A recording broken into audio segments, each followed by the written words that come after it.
What is up, everyone, and welcome back to some more Higurashi. In the previous recording session, we wrapped up chapter 7. It was very solid, very good. Got me very excited for how things are going to wrap up here. And really, not much else to say. That pretty much covers it. It has been quite the journey to get here, but we're finally here on the final chapter of Higurashi, and like I said, I'm just very excited to see how it all wraps up, right? We've had pretty much the mystery spelled out for us, but now it's finally time to see if the gang can overcome their fate, which is what I'm really excited to see more than anything. So without further ado, just gonna jump into it, shall we?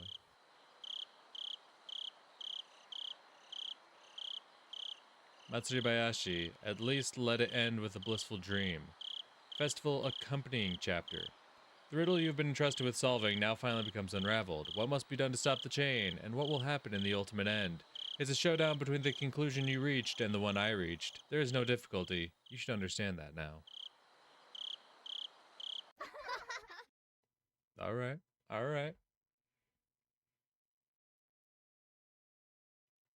Everyone is entitled to happiness. The difficult part is accepting that. Everyone is entitled to happiness. The difficult part is fulfilling that. I too am entitled to happiness. The difficult part is working out a compromise.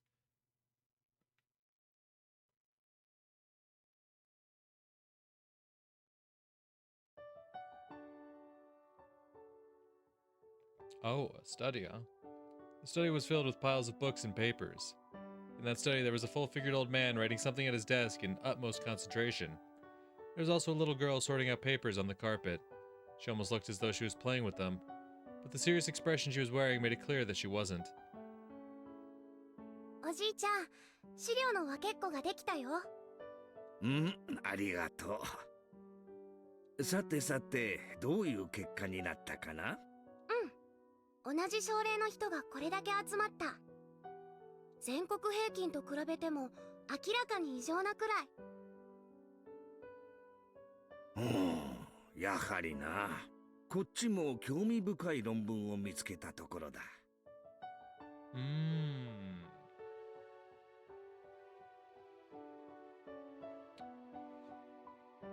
精神外科と文化についてまとめたものでな。Right, because Takano is a surname, right? Because that's the thing, we saw in the last one, there was the Hifumi T character we kept seeing these writings from. And honestly, I was just under the impression that was the Takano we know, just using an alias, but I suppose it's not really much of an alias if you keep your last name the same, so... Okay, it was a different person entirely. But what, some kind of father or grandfather? 前頭葉に宿主とは別の意志を持った存在があることを予見したものだ。前頭葉は人間が人間らしくあることを司る部分と。そうだ。人の感情は心が生み出すので、脳という名の器官が分泌物を生み出して与える副産物に過ぎ、その脳に特定の干渉をするナノ単位の生命体の集合が存在し、ある命令系統を持つ一つのコロニーに関与したならば、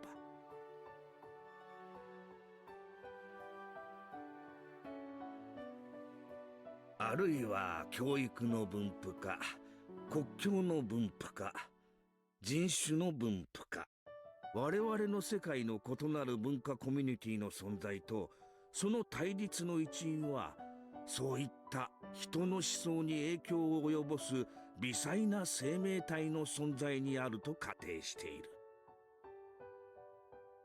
おじいちゃんと同じことを考えている人が外国にもいたんだね。もちろんいるとも。可視不可視を問わず、地球上には無数の生命体がいて、その中には宿主の体内に潜伏して共存し、時には宿主を支配したりすることが広く知られている。そして実際に人体内にその存在をたくさん発見してもいる。にもかかわらず、人体に潜伏し、その宿主を支配する生命体の存在については頑くなに否定してきた。家庭すらも含めてな。どうしてだろうね。人間だけ特別な存在のわけはないのに。それを仮定することはすなわち、意志に基づいた言動や信念を疫学的原因から派生したものと置き換えられて、対処策もそれと同様とみなされる危険があるからだ。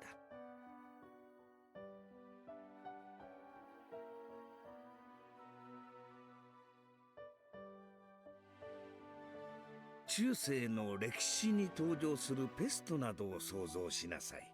悪い伝染病が大流行する。その患者を強制的に入院させ、完治するまで退院させない。完治できず、そのまま病院で死んでしまうこともある。すると、その死体はさらに患者が触れたものまで衛生のため全て没収して焼き捨てる。身近の家族にも感染の疑いがあるから強制的に入院させねばならん。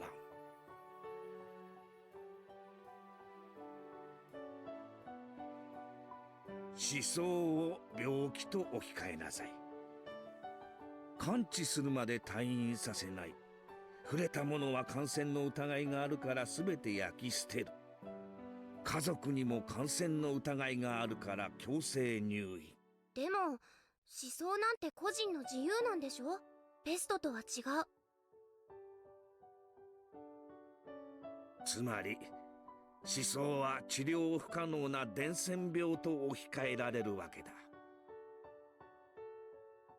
そういうこと。この考えを延長すると無差別、そして無秩序な大量虐殺が起こる。そうすると人類は大規模な粛清を肯定してしまう論だから、脳内で宿主を支配する生命体を語ることは今のタブーって触れてはならない。だから誰も研究せ。いや、それどころか脳内に侵入し影響を及ぼす存在がいると考えることすら忘れられている。万物の長たる霊長類を支配する未知の生命なんだかお粗末な話。いないことの証明なんて絶対に不可能なのに。その通り。悪魔がいることを証明することは悪魔を連れてくればいいのだからな。だがいないことを証明することはできん。The old devil's proof. いないを連れてくることなどできんのだからな。なんだか脳を支配する生命体が自分たちの存在を秘密にするためにその宿主の人間たちを操っているみたい。Yeah, my grandfather shared a happy laugh together. Grandfather, okay. 人間も自然界の生き物の一つに過ぎん。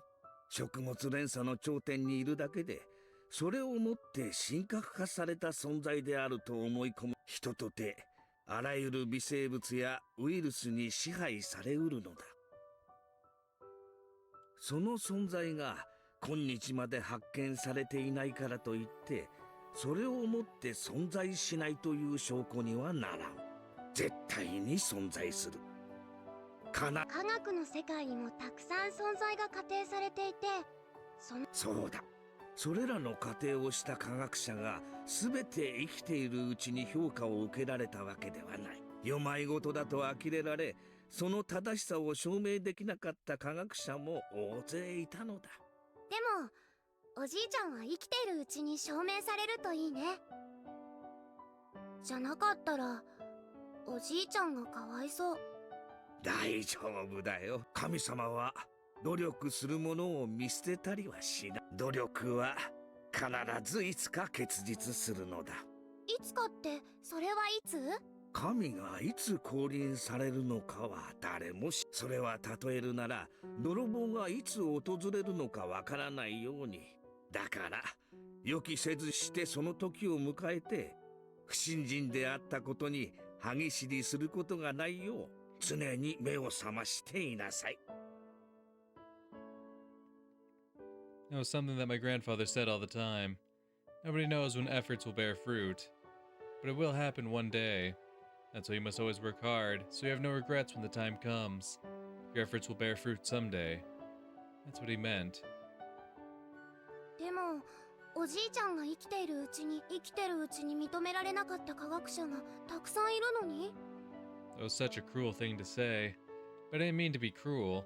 I had seen how hard my grandfather had been working, and I also knew he wouldn't live forever. I just wanted his work to gain recognition before he died.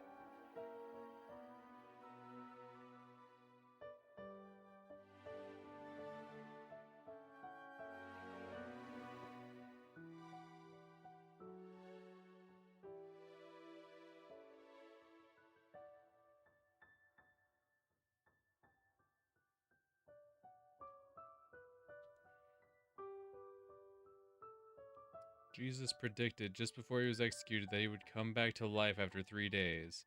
The sinners buried Jesus, sealed his tomb, and posted guards to watch over it. But what Jesus meant wasn't that he would resurrect physically, he meant his teachings would be resurrected. After 3 days, Jesus' teachings were resurrected and people regained their belief. The hearts of those who wanted to be shown the proper way revived his teachings. That's what the resurrection of Jesus is all about. Man, if only more people thought like that. He came back to life in the hearts of his believers. Jesus doesn't exist physically on this earth, but he exists in people's hearts. In other words, that's when Jesus became an existence superior to humans. たとえ死後であっても正当な評価を受けられたなら、その偉業は必ずやよみがえる。その時私の体が朽ち果ててしまっていても、私の存在はよみがえって評価を受けるのだ。それはおじいちゃんが神様になったということ。そうだよ。私の研究はいつか必ず認められる。その時、おじいちゃんは神様になれるということなんだよ。だから自分が生きているうちに評価されることに焦る必要はない。その時が訪れるのが私が生きているうちなのか、それは神様にもわからない。だがその日は必ずだからその日の訪れを疑うことなく。It was very sad to hear my grandfather say that his life would end one day. He wasn't ill, and he didn't only have a few years left to live, but set next to the average lifespan, his remaining years didn't look like much. The only person left in my life was my grandfather, so I didn't even want to consider what it would be like with him gone. Grandfather must have remembered that I didn't like to talk about that subject. With a tender smile, he gently patted my head. もちろんおじいちゃんも自分が生きているうちに研究を認めてもらいたい。だから精一杯頑張るよ。私もおじいちゃんが世界中の人に褒めてもらえるようにいっぱいいっぱいお手伝いする。I purposefully didn't mention the before you die part. I caught myself before I said it. ありがとう。嬉しいぞ。Grandfather smiled in satisfaction. His research wasn't exactly outrageous. He wasn't trying to uncover the mysteries of the universe. He was only searching for the possibility that parasites could be responsible for human behavior. Nothing more than that. Nothing outrageous. It really wasn't a wild idea. We even had some leads. Hinamizawa Village, Shishibone City, Prefecture. The villagers there are possessed by a powerful homesickness. When they are unable to return, they allegedly behave abnormally, as if they're cursed. There are also some bizarre rules in place in the village based on their belief system. When he was working with the military during the war, my grandfather noticed similarities between the people in Hinamizawa and assumed that some kind of existence was responsible for their odd behavior. He'd been researching it ever since then. In the middle of the 20th century, numerous strange diseases were discovered all over Japan. Most of them were caused by infectious parasites, and people started to pay attention to this forgotten field of study. Grandfather's research was simply one of those investigations into such diseases. Therefore, he believed it would be published amongst other research and attain recognition soon. But if his research didn't bear fruit before his death, I wanted to continue it. I wanted to continue his research. Grandfather taught me. Resurrection isn't something that happens physically. It's when your life's work is appreciated. That's what he meant by resurrection. That's when he'll become a god. So when my grandfather dies, he'll still be with me forever. I wouldn't have to be alone ever again. We'll always be with my grandpa. Our works will gain recognition, and we'll both become gods, gaining eternal peace. I will make my grandfather into a god. I will become a god. Therefore, we will be granted eternity. We'll be together forever and ever. Interesting.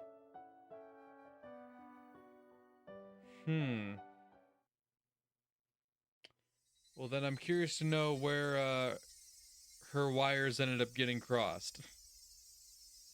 Because you want your your grandfather's research to be recognized, but then in, executing, Operation 34 or whatever the hell they called it,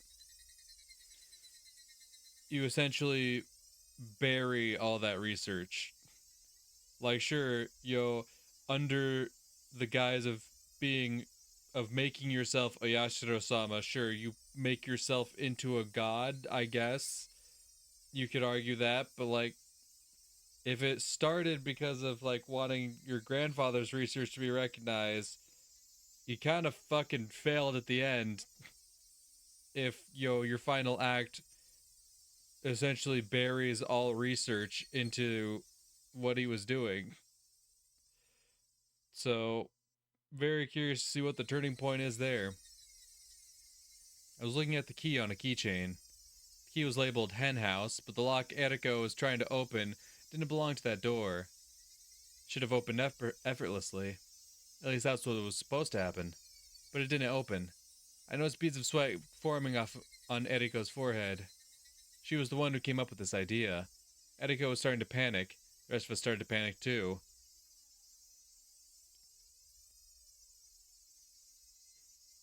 We were supposed to be cleaning out the hen house. If they found us back here, they found out why we were here and why we were trying to open up the lock to the back door, then all four of us were sure to be sentenced to Splayed Piggy. Oh.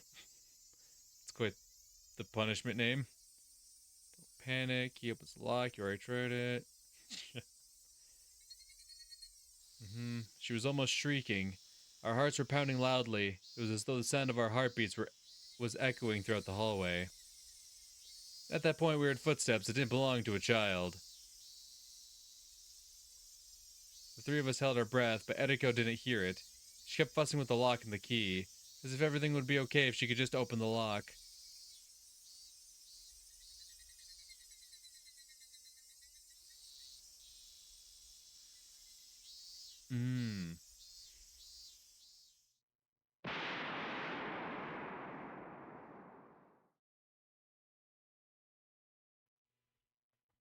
Interesting. So what, was she held in like some kind of... Well, I guess it could be some kind of orphanage, potentially. This thing, if this is still from her perspective, she clearly doesn't have parents if her grandfather was the last person she had. So if she loses her grandfather while she's still young, I could see her ending up in an orphanage. My father and mother died. I don't know exactly how old they were. I was too young to remember. They went shopping without me, and that must be why they were punished. It was a train accident. What a terrible disaster. A lot of people died in that incident. But maybe my father was one of the lucky ones. He was still alive when he arrived at the hospital, so he was able to share his final words with me. My mother died instantly. お父さんお父さんお父さんお父さん I didn't want to admit that this person I could hardly recognize was my father. As I called out to him, I hoped that it was someone else instead. But, unfortunately, it was my father. Maybe I shouldn't have woken him, because when I woke him up, he was reminded of the miserable agony that he had forgotten.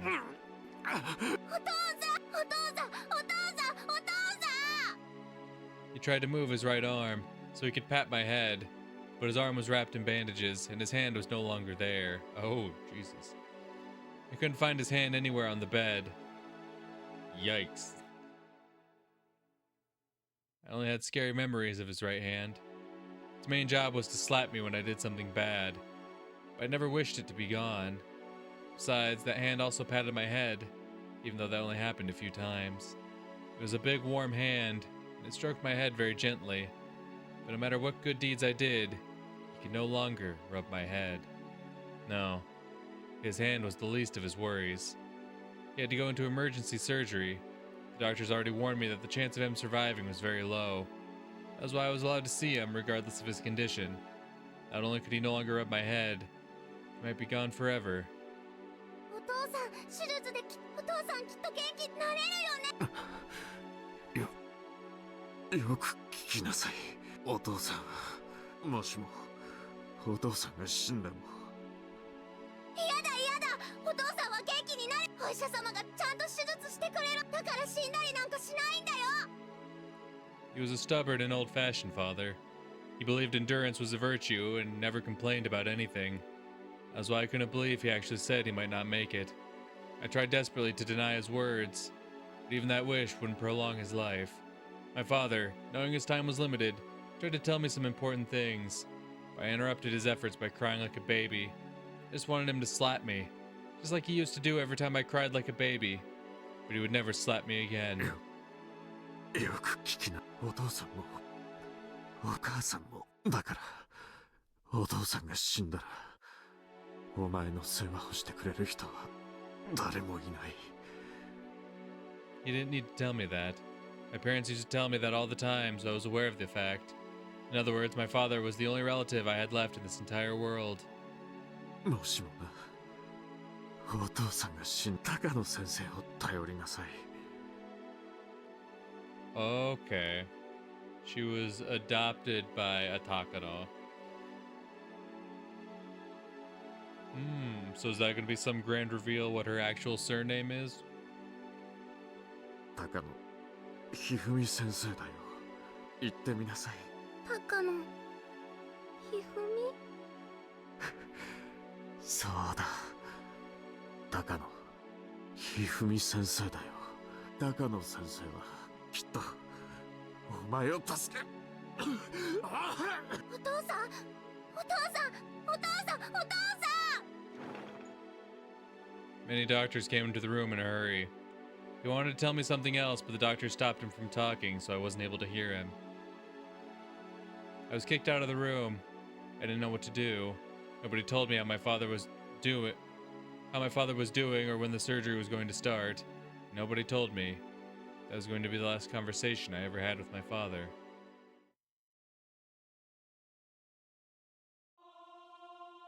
I think I asked people at the government office about Dr. Takano. They'd asked me if I knew his phone number. I said I didn't, and they didn't ask me anything further. Sometimes they told me they'd look into it, but nothing led to anything. They couldn't find me a guardian, so I ended up going to an orphanage. Now, at the time, there were plenty of orphans from the war, so although there were many orphanages around, they were all full. There were also some orphanages run by civilians. I was sent to one of those civilian orphanages.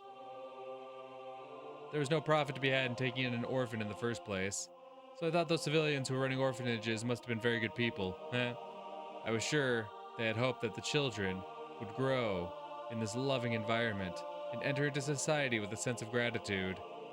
But reality isn't so kind. How many children in this world can actually express their gratitude towards their parents in the first place? Children are supposed to be nurtured by their parents' love. Therefore, when that environment is destroyed, their hearts are wounded. Every child has his or her own personality. Receiving affection doesn't guarantee that a child will become someone angelic. Not everyone's heart can be healed. That was why there were some problem kids at the orphanage. Maybe I shouldn't call them problem kids, though. The sadness and despair of losing their parents, and the anger at having to hide such feelings filled those kids' hearts. Spending time individually with the children could have solved their problems, but at the orphanage, Jesus, why do I have so much problem saying orphanage? Where I was, none of the staff members even tried to spend time with them or put in an effort to understand them. All they could do was make sure that the kids followed the rules. Therefore, they could only see the children's emotional pleas for help as problems. In this world, nobody expresses love without expecting something in return. The person who founded that orphanage was expecting something in return as well. He wanted the children to appreciate him. That was why such a faint dream was destroyed by cruel reality. The children called the orphanage a prison, and nobody appreciated the staff at all. In fact, all they did was complain. They made the staff slowly realize that love alone couldn't run a facility like that. Just like how the children called it a prison, the staff started to recognize the facility as a prison too. It was a chain reaction resulting from mistrust on both sides. The staff bound the children with rules so they could suppress problem behavior. There was a framed picture of the founder of this orphanage, but I had never seen him in person. Was he satisfied with the fact that he put his own money into this social service? Or maybe he finally realized his dream of being surrounded by angelic children and being celebrated for what he did was simply that, a dream. I don't know. But there's one thing I'm certain of. Such a dream didn't exist at the orphanage. There were so many rules and several plausible standards outlined for us, but the most valued one was silence. Children's chatter tends to increase each other's volume, just like mics drawing closer, and sometimes that leads to fights and the disturbance of order. So children were forbidden from speaking with each other. With those disallowed, they must have thought things would go smoothly. Yeah, These very social creatures, maybe if we, take away their ability to socialize, that'll make things better. However, I think I always heard people's voices at the orphanage. There were two kinds of voices. One was the staff yelling, and the other was the children crying. We were not allowed to walk around inside of the orphanage freely, so we never knew who it was that was crying. One time, along with the crying and yelling, we heard the noise of metallic things being smashed against each other. Ugh. We knew it was some kind of punishment, but there was no way for us to even imagine what it was.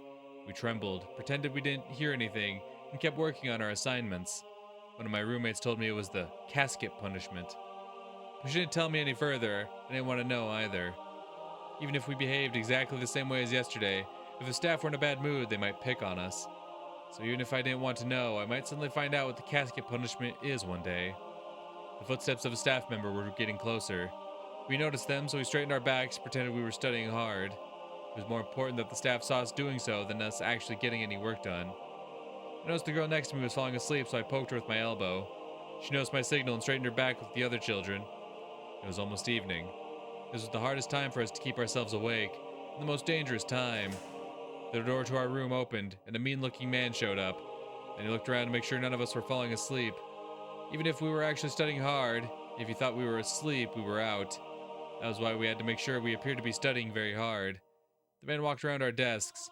I hoped he would just walk by me. That was what we all prayed as we kept working on our homework. The more we pretended to study hard, the more we could hear the sound of metal objects. The sound of metal objects crashing into each other, along with screams. We couldn't even imagine what the poor subject of that punishment was going through. Maybe there was something even worse than the casket punishment. To erase such fears, we tried to concentrate even harder on our work. We kept working. As the metal sounds and the screams went on forever.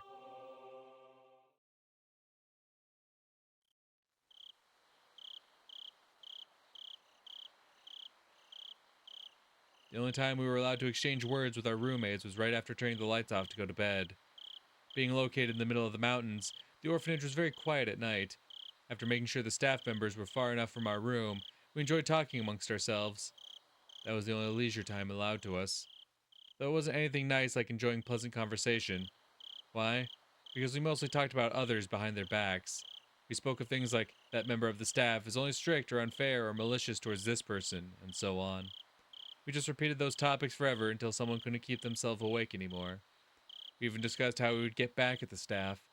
We took revenge on all of them in our imagination. Some kids even started to cry when talking about it, difficult as it was for us.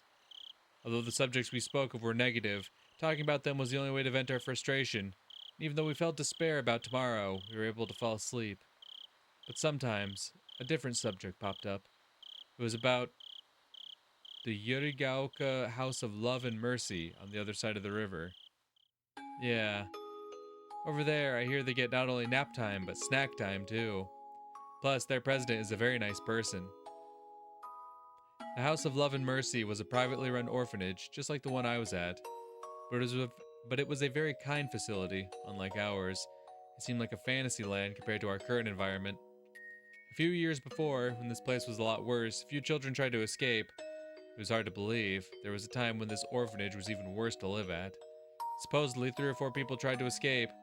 I don't know the exact number, though. They headed to the House of Love and Mercy. Their escape was a success. Except for one unlucky child, they were able to get to the property of the House of Love and Mercy. Guess the staff couldn't follow them into the other orphanage's property. In other words, the other facility's property had to be out of their jurisdiction. The staff were frustrated that the kids got away from them, and they dragged the one they caught back here. I'm sure they wanted to bring back the others who got away from them too. I'm certain the staff were determined not to let a single one escape. It was easy to see that determination in the obstinate way they locked the place up after that event.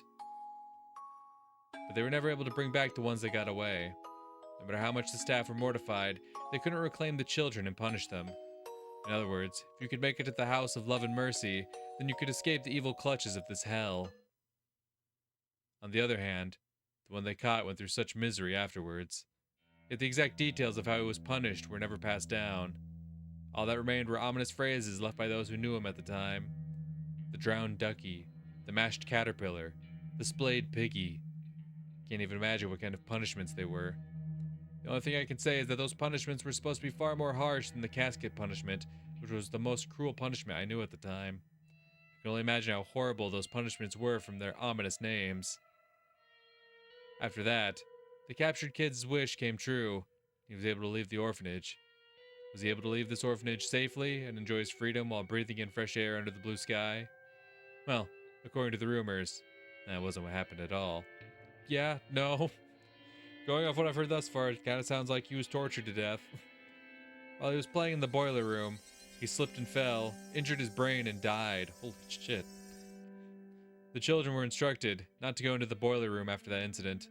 Everyone knew the boiler room was always locked. So everyone knew he was killed, yeah. And not just that, he was killed after being tortured. He was killed to teach the other children that they would face hell on earth if they tried to escape. Yet those who faced that risk and made it out obtained ordinary, average lives full of love and mercy's namesake, which were far better conditions than we lived in here. Maybe the House of Love and Mercy was really heaven. Maybe all the orphanages are pretty much the same, but compared to my orphanage, I bet anything else would have been better. Even if someone escaped successfully, the police would catch him. Then he'd be sent back to the orphanage, which would be pretty much the same as being killed. However, if he could reach the House of Love and Mercy, they'd take him in. They wouldn't send him back.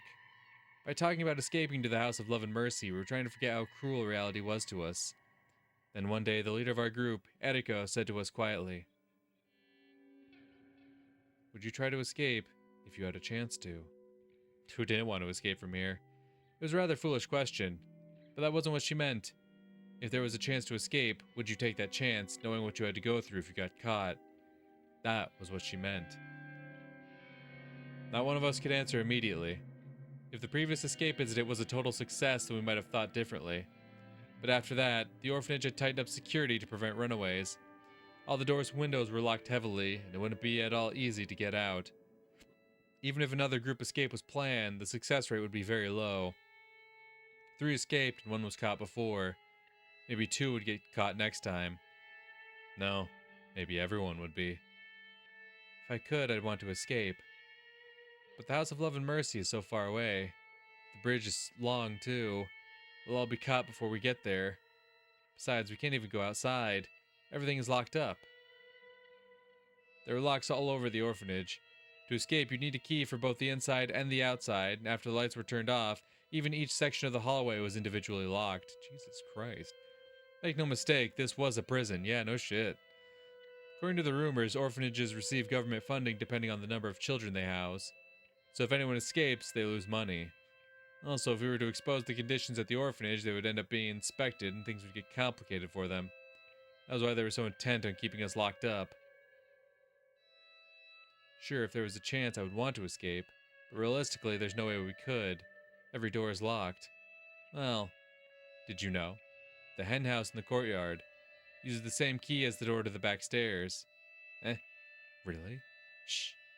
Eriko shushed us. Sometimes mass-produced locks take the same key. Of course, most places use different types of locks so this won't happen, but the staff of the orphanage must have overlooked it. So there were 2 locks that use the same key at the orphanage. However, most of us never had a chance to even touch the keys. But there were a few exceptions. One of those was the hen house. Each room group took turns taking care of different chores. If your group was assigned to clean the hen house, you'd have to get the key to it from the teacher's office. You were supposed to return the key immediately after you were done. But while taking care of the hen house, the key was in the children's hands. While the staff would occasionally come around to check, they couldn't keep an eye on us forever. Erika-chan, you aren't thinking about using that key, are you? Let's not. It's too dangerous. Of course it's dangerous if there's only one of us, but it's different if we're in a group. Wait, why? Do you know why only 1 kid was caught the last time they tried to escape? They were desperate.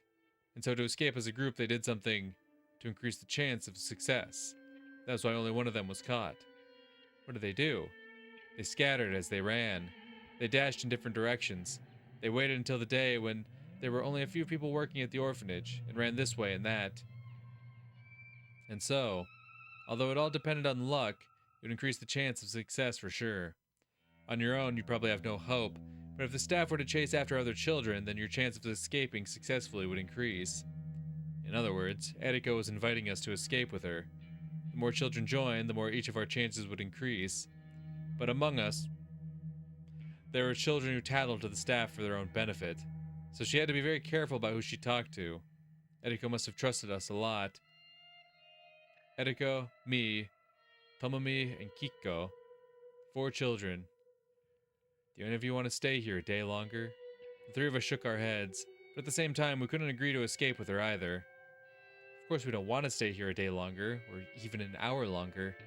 Even if we did exactly the same thing as we did yesterday, we might get yelled at tomorrow. I can't stand this anymore. I can't stand living in fear of what to do and what not to do so I won't be yelled at. We all feel the same way.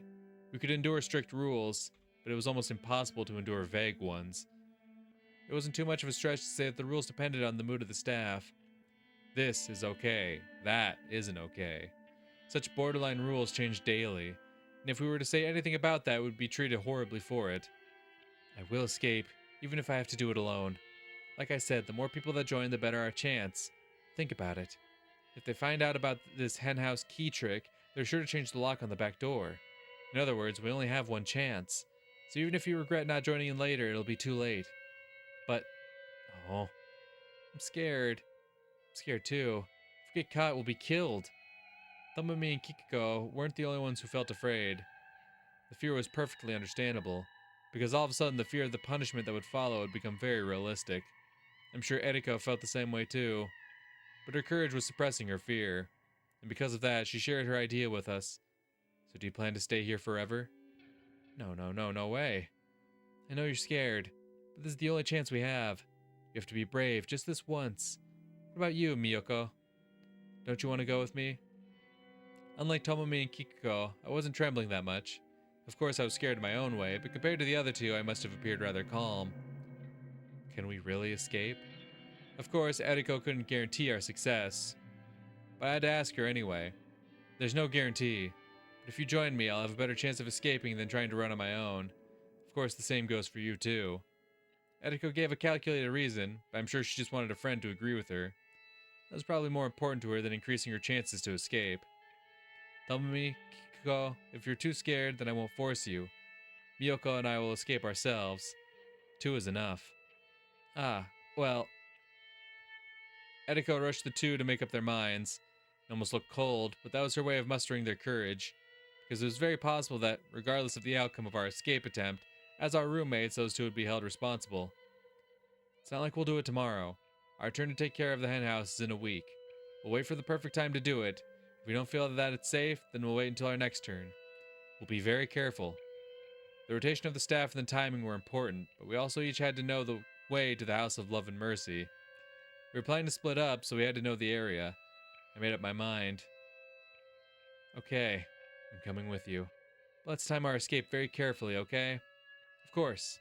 We'll be killed if we get caught. I don't want to die. I'll come too. Me too. Tomomi and Kikiko agreed, so we all decided to escape as a group. We waited for the perfect opportunity. We waited for the day where only a few staff members were at the orphanage, and we decided to let God take care of the rest. It's open. Maybe it was the way I did it. Eriko tried to open the lock several times without success, but I got it open on the first attempt. The back door opened slowly, and we felt a cool breeze. This wasn't the world of freedom just yet. In fact, it was the exact opposite. If the staff were to find out we were here, we'd be in big trouble. It was a world of danger. Unless we went through that dangerous world, we wouldn't be able to go any further. Yoshi.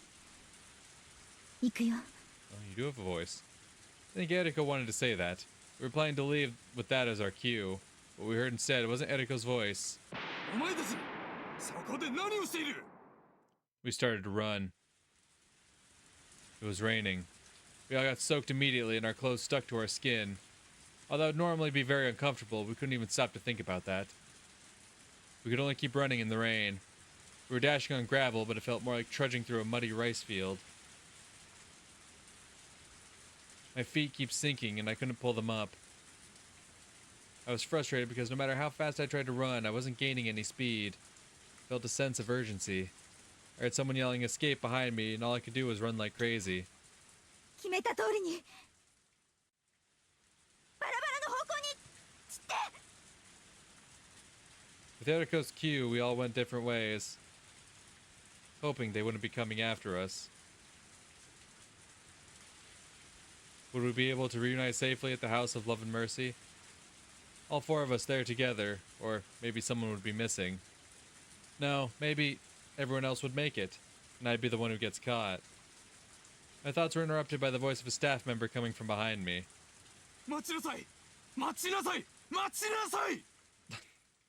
Yeah, hold it right there. That'll stop them. The staff members should have numbered fewer than us, so if I was lucky, they wouldn't be coming after me. Praying that the staff voices I heard in the distance weren't after me, I looked back for a moment. If I had time to turn around, why didn't I take another step forward? Why didn't I try to escape further? As I turned around, I felt a huge hand cover my face. Its pinky finger slipped into my open mouth. The hand grabbing my face shoved me into the muddy gravel. Of course, I didn't stay quiet. I fought back. Then I saw his face. It was the scariest face I'd ever seen. I realized it immediately. He only wanted to capture me alive to use me as an example. And considering what would happen to me afterwards, killing me here on the spot wouldn't pose any problem, would it? Yes. He looked at me with unworldly hate, ready to end my life here and now. His pinky finger ended up touching my tongue.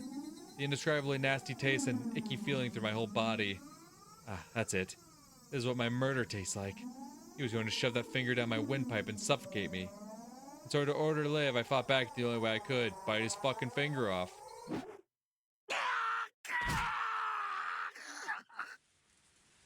Something warm filled my mouth. Yup. Felt like swallowing blood after a nosebleed. Spit it from my mouth and ran without turning around, leaving behind the staff member clutching his pinky finger.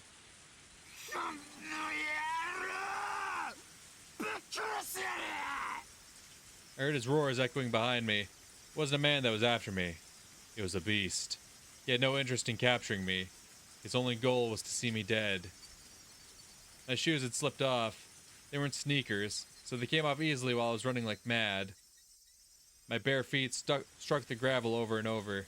It was painful, but I didn't care, because if I stopped, I knew what would happen to me.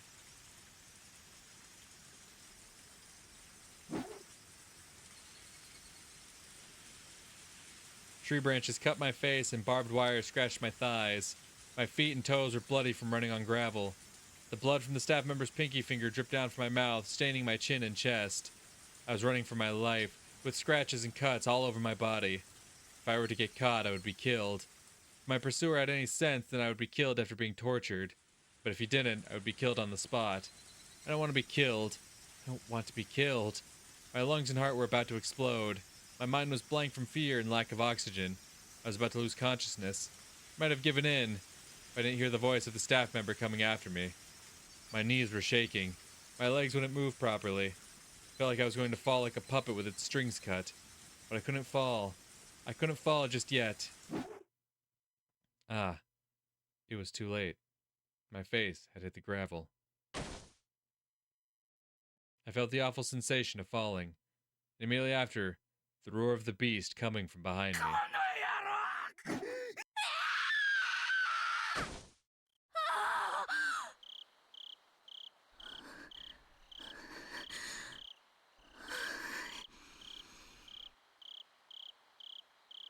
I must have hit my thigh against the steering wheel when I jumped. I could feel the throbbing pain delayed slightly.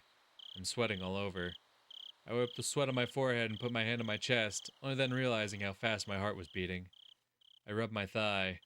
I rubbed it in a straight line. That's not where I hit the steering wheel. I feel like this is where it hurts. I can't see a scary beast in the moonlit car. I have my shoes on and I'm not covered in blood. My toes are fine too. Someone knocked on the window, startling me. サンサ、時間です。ありがとう。I wanted to take a nap, so I told him to come wake me up in an hour. Maybe an hour was too long. Too long a nap actually makes you tired. True. I put my seat back up and got out of the car. The cool breeze feels good on my skin. I only see the moon. There's nothing else to see on this mountain trail. My car and a command vehicle disguised as a trailer are parked on the side of the street. I can still feel that bad taste in my mouth. I spat it out on the side of the street, but even that couldn't get rid of it. Taste of blood, saliva, and rain. Sweat from my forehead and raindrops got into my mouth, but I couldn't swallow, so I ended up drooling. The sensation around my lips brought back memories, and I tried to wipe my mouth.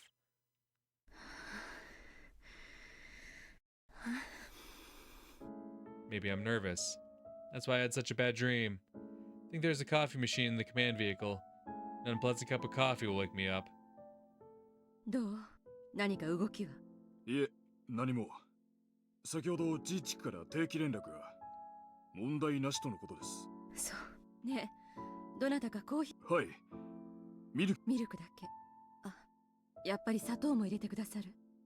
I still have a bad taste in my mouth. The feeling of biting and crushing his little finger and his filthy blood filling my mouth. I'm sure a sweeter cup of coffee will wash down that bad taste and also wake me up from my nightmare completely. Okay. Interesting.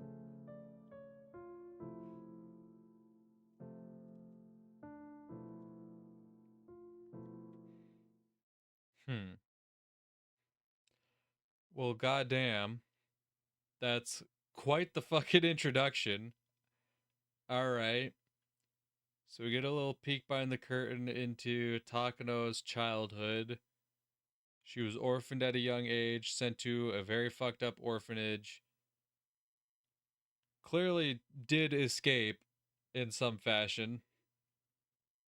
Not entirely sure how. I'm sure we'll get the rest of the pieces filled in at some point. Eventually makes her way to this, Hifumi Takano character. Because eventually she gets to know him at some point. Because that's the thing, in the scene... Because, like, part of me was thinking, like, maybe that was a scene before the father's death, but, like, in that scene, she even mentions that her quote-unquote grandfather is the only person she had left. So, that means it would take place after her actual father died, which means it timeline-wise, it should take place after the orphanage escape. Interesting.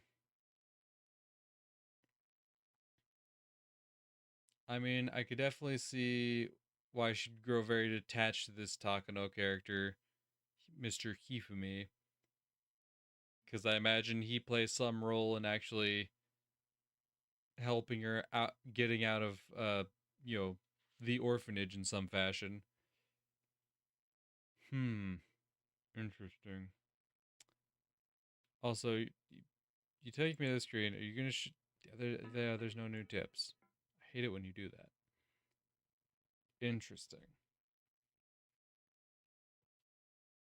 So obviously, Takano's got a lot of her own trauma going on, which helps explain why she's a little fucking loopy for sure. But I'm very curious what factor this backstory is going to play into who she is as a person now. Because as of where it stands right now, I can't really connect the dots, especially seeing on how attached she seemed to Hifumi's research. It still seems like her grand goal of burying the research kind of spits in the face of all that. So you're showing me a lot. I'm very interested to see how it all connects. はい、バンケットより後方。スピーチあと一人で乾杯に入ります。後方 OK です。内部全然聞こえないんで、スピーチが終わるタイミングでコールをお願いします。いいかい。各宅にビールは10本ずつだよ。ちゃんと自分の縄張りにスムーズに運んでね。Young hotel workers dressed smartly in bow ties pulled bottle after bottle out of the beer cases, preparing for the toast. They waited for their cue to serve the drinks while listening through the intercom. At a normal party, they could put bottles of beer on the table ahead of time, but if there was a lecture before the party, then they couldn't. Guests don't mind sushi going dry due to a long speech, but they don't like seeing their tables get wet with condensation from the bottles of beer. And more than anything, they certainly don't want to drink warm beer. That's why beer has to be served right before a toast. However, there's always a speech before a toast, and usually a long one. Especially at a big party like this, there are lots of guests that give speeches, so it's extremely difficult to know when to serve. For that reason, the bottles end up sitting outside by the banquet room, and people end up drinking warm beer anyway. There are several dozen tables with white tablecloths on them in the banquet room. Approximately 8 people were sitting at each table, so there were at least a few hundred people in the room. The banquet room was filled with excitement. There were many plates with many different kinds of food on each table. A sushi platter, a sashimi platter, a fruit platter. Also along the wall, there were cooks ready to serve fresh sashimi. All the guests appeared to be well-mannered gentlemen and were clearly notable people in various different fields. The huge and beautiful chandelier above them clearly indicated that this hotel held a status good enough for these famous people. An elderly gentleman was giving a lengthy speech on the stage before making a toast. Usually people don't like such long speeches, especially if it's before a toast. But the guests occasionally shouted yes, yes, and sometimes gave him loud applause, filling the room with fervor. Well, maybe fervor was a pleasant way to put it. It was probably more accurate to say their excitement was bizarre. 大体ですね。自分の国の国旗に敬意を示すなという教育をしている国がないよ。そんな国はどこにもない。日本だけなんです。そんなおかしい教育をしているのは。そうだそうだ。国旗や国歌を強制されることは心の自由への強制？バカ言っちゃいけいいですか？国旗や国歌を愛するというのはですね、自然に湧いてくるもんなんです。自分を知り、郷土を知り、歴史や国家を学ぶ。そうしていく中で自然に自らが日本人であることを自覚していき、その結果自然と湧いてくるのが。ところが反日教師どもはそれを軍国主義の洗脳だとこう言っている。バカ言っちゃいけ。そう言ってる連中がやってることは何ですか？これから日本を背負っていく子供たちに反日妄想をすり込み、日本は恥ずべき国で、貴様らはその国に生まれた恥ずべき人間であると国家をないがしろにし、自分そんなことを吹き込んでいるわけです。無垢な子供たちはそれをそのまま鵜呑みにし、何の裏付けもなく信じて、そりゃあ当たり前です。学校は学ぶところなんですよ。そこで教師がそうだと教えれば、子供たちは何の疑いもなく信じるんです。こんな卑劣な話、今こそ日本の教育を私たちは体を張って守らなければならない時なのです。 Sound of applause filled the banquet room. All the gentlemen agreed and expressed that they felt the same way by cheering him on. After that, a gentleman wearing a cloth sash approached the stage. The hall welcomed him onto the stage with another round of thunderous applause. A rousing theme from a popular drama series played as he took the stage. It was entirely unnecessary before the overwhelming applause. The man's sash carried his name written in large letters, along with the name of the prefecture he was running for office in. 夕刻の同志丸山○○君を皆さんにご紹介いたします。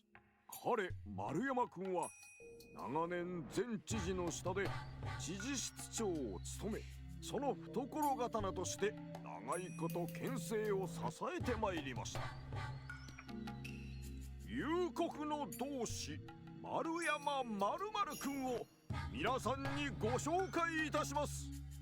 彼丸山君は長年前知事の下で知事室長を務め、その懐刀として長いこと県政を支えてまいりました。 I'm just confused as to why they would censor his name when you listen to the voice lines. You can very clearly tell there's a name. It's like Mariyama. Sounds like. It's like, what's the point in censoring the name? Like, I mean, I do get like the very original release of this game did not have voice acting. So sure, maybe in the original script they're just like, some nondescript politician. I guess I get that. But I just love how, like, in the actual voice acting, no, there's definitely a name being listed there. この度前知事が高齢により優待を決意され、私の県にも実に悔しいことに反日教師が何人もおります。教育の自由、心の自由などと歌いながら子供たちに反日教育をシャーシャーと強いている。正しい歴史を伝えず、連中お得意の捏造と歪曲で大東亜共栄圏の真の意味やアジアを白人支配から解放しようとアジア各国のために血を流してくださった勇士たちのことは伝えようともしない。戦前どれだけのアジアの国が白人植民地であったか。そして日本がアジア解放に立ち上がり、戦後どれだけの国が自治を回復したか、その意味すらも伝えようともしない。情けない。そんな連中が真剣に教育を考える教師たちの中に混じり込み、神聖な学者を汚し続けていることにはもう我慢がなりません。私丸山〇〇は県知事に就任し、県の教育を正し日本の将来を担うことができる健全な若者たちを育てることができる環境を取り戻すことで、彼丸山〇〇君は来年の県知事選挙に立候補いたします。どうか皆さん丸山〇〇丸山〇〇。正してまいります。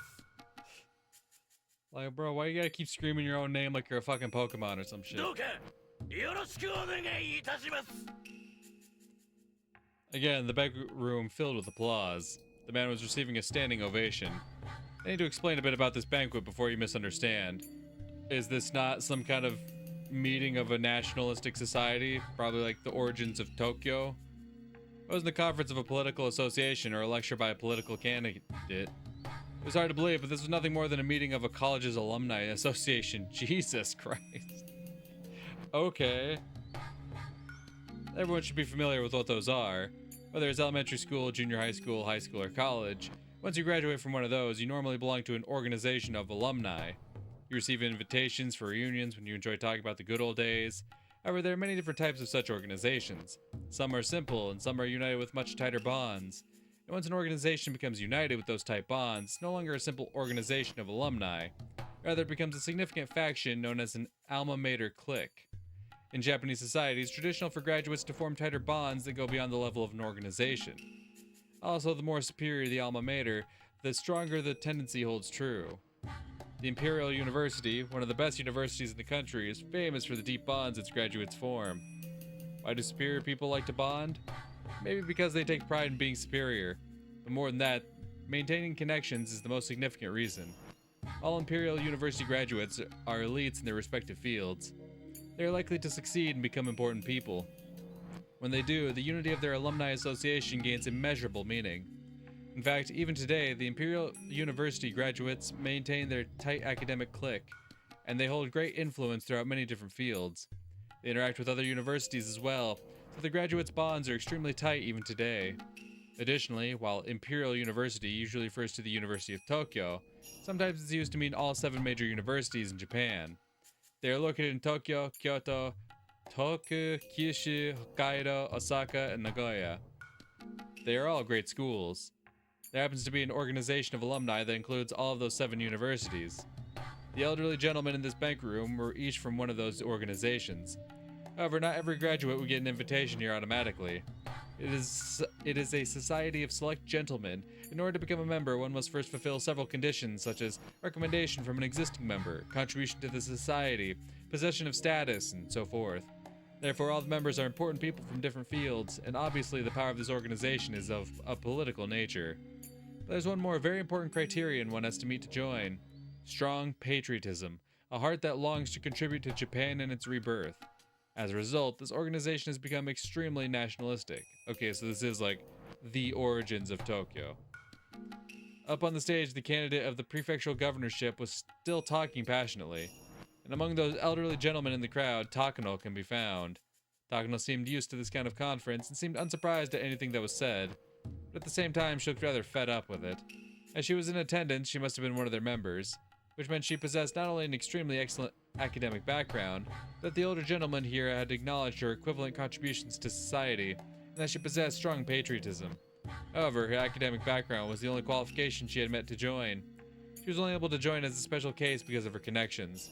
She didn't even hold prejudiced ideas like the other members did. So why was she here today? Probably because of the same reason as the man giving a speech up on stage.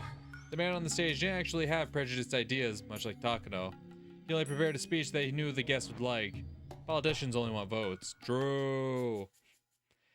Each and every person has a vote, but appealing to each one of them takes too long. So the most efficient way is to appeal to organizations with a unified idea and a unified will. In other words, this man was giving this speech so he can garner support from those powerful people. The elderly gentlemen in the banquet room will then do their best to support him since he appears to share their ideals. They can offer many different kinds of expediency, support, and assistance. To an outrageous degree, I might add. If the day's events continued in the same way, the organization would likely decide to officially support him. They will probably give him a great deal of financial aid. They'll assist him in different ways as well. Of course, the man on the stage won't be the only one gaining something. When he wins the election and becomes a governor next year, the organization will welcome the governor as a new member and gain even more political influence. And eventually, the organization will become so powerful that nobody can ignore it. Those of you reading this right now probably get the sense that they're no mere alumni association. Yeah? You'd be absolutely right. After reaching this level, they were a fine syndicate. No, they would be a secret society if the group wasn't so open about its activities. And I'm sure some of you readers are brushing this off, thinking there's no way such a suspicious organization could exist in Japan. But everything I've explained is entirely true. There are several such influential groups and organizations within our society. You need to understand that they hold powerful political clout and influence and influence our national policies. Yeah, no, I'm not too surprised at all. These very same things exist in America. People just don't really know about even though they're these very open organizations that obviously contribute money to politicians and whatnot. A lot of people really don't know about that. They just look at a politician and go, yep, I like that guy, and don't actually look at the people who are funding him and whatnot. Some are alma mater cliques like the one I've described above. Others are scientific societies serving different parties, industrial groups, advisory committees, religious organizations, community service groups, and so forth. Also, there are right wings and left wings, the hawk and the dove. I won't go listing their specific names here. You've probably read them every now and then in your average newspaper. In Japan, the terms for such forces aren't very common. Most of you readers probably think of a suspicious organization wearing white hoods when you hear the phrase secret society and laugh it off. I mean, I wouldn't really think of the Klan as a secret society. They're not very secret about what they do. But unfortunately, that's a huge mistake. In America, where there's far more territory and citizens, there's way more groups like that, bro. I know. And they possess such vast influence that ignoring them is impossible. Yeah. So the terms they use for such forces doesn't apply to those on the scale of this syndicate. Sometimes people say that such groups have more power than the White House, and they're referred to as the shadow government. You can see that. Even here in Japan, we had a shadow government before the war, our Zaibatsu. After we lost the war, the GHQ dismantled those blocks, but 40 years have passed since then. There's no guarantee our country hasn't given birth to another shadow government, given how good we are at collusion, groundwork, and backroom deals.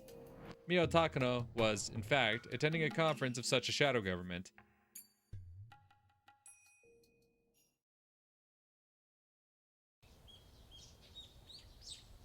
It might appear to be a guest house at a huge golf course. There are no golfers in sight, but by appearances, that must be it. But appearances can be deceiving. This wasn't a golf course, but a huge backyard. The guest house was, in fact, a very stylish mansion. Normal people would be surprised to learn that this was a private residence.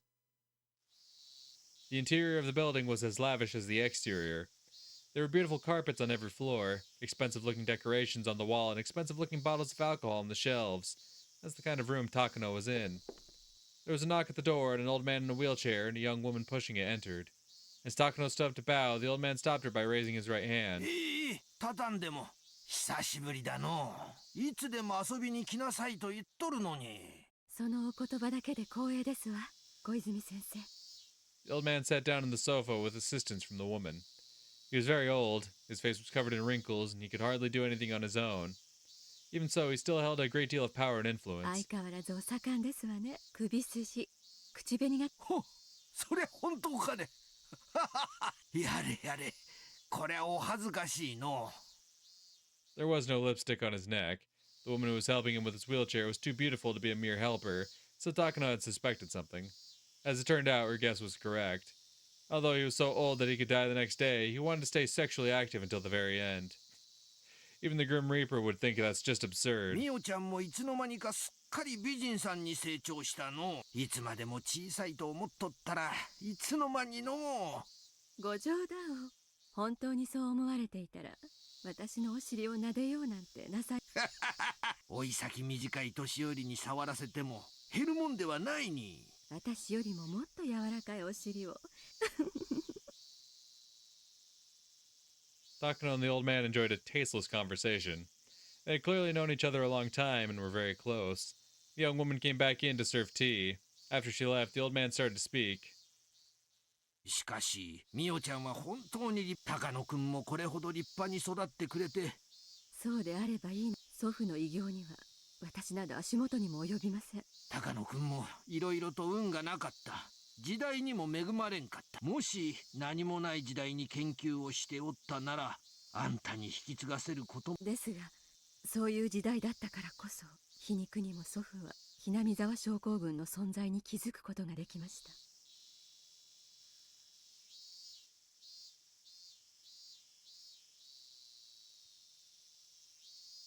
In the middle of the 20th century, despite rising tensions between East and West, there was a temporary peace known as the Cold War brought by a balance of nuclear weapons pointed at one another. Permanent memberships in the United Nations were monopolized by nations with nuclear arms. They secured their predominance with nuclear weapons, bound the world with nuclear non-proliferation treaties, eternally banning non-nuclear nations from the world stage. For Japan to become a nation that can compete with the world, it must develop nuclear arms, or something as powerful. That's what some people believed, at least. Realistically, Japan will never arm itself with nuclear weapons. I know, the citizens wouldn't accept it. Even if the government ignored their opinions and armed itself with nuclear weapons, it wouldn't work. By abandoning nuclear weaponry, Japan gained the deterrent power of the United States. Though some people thought that the only way for Japan to become equal to the United States would be to get nuclear arms of their own. But realistically, that was impossible. Even if Japan armed itself with nuclear weapons, that wouldn't automatically let Japan join the great powers. Takano and the old man discussed the balance of nuclear power in the world. Eventually, the sound of the cuckoo clock reminded them to return to the main subject at hand. The old man pointed to the attaché case that had been sitting next to Takano. Takano nodded once, opened it up, and removed the contents. There were brand new bills packed in it. How much was actually in there? A bundle of brand new million-yen bills is 1 centimeter, so there must have been at least enough to make up 8 digits. There were also 2 more attaché cases by her side. However, neither Takano nor the old man were surprised at all. Takano closed the attaché case and bowed. ありがとうございます。このご恩は忘れません。金は人生の長い若者が持つべきだの年寄りがあの世まで持っていくもんじゃない金はあるだけものを言うが大事に使いなさいもちろんですわ。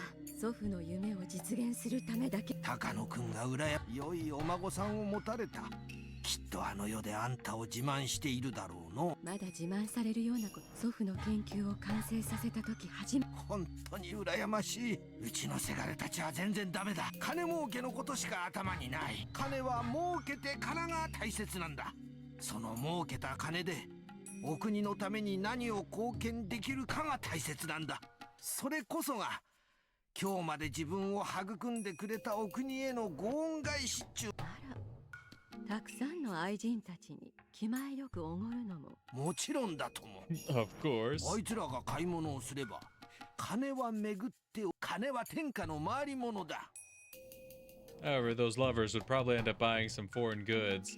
Things probably don't work quite the way this old man thinks they do. Takano chuckled to herself. だが女どもにばらまく金と存じております。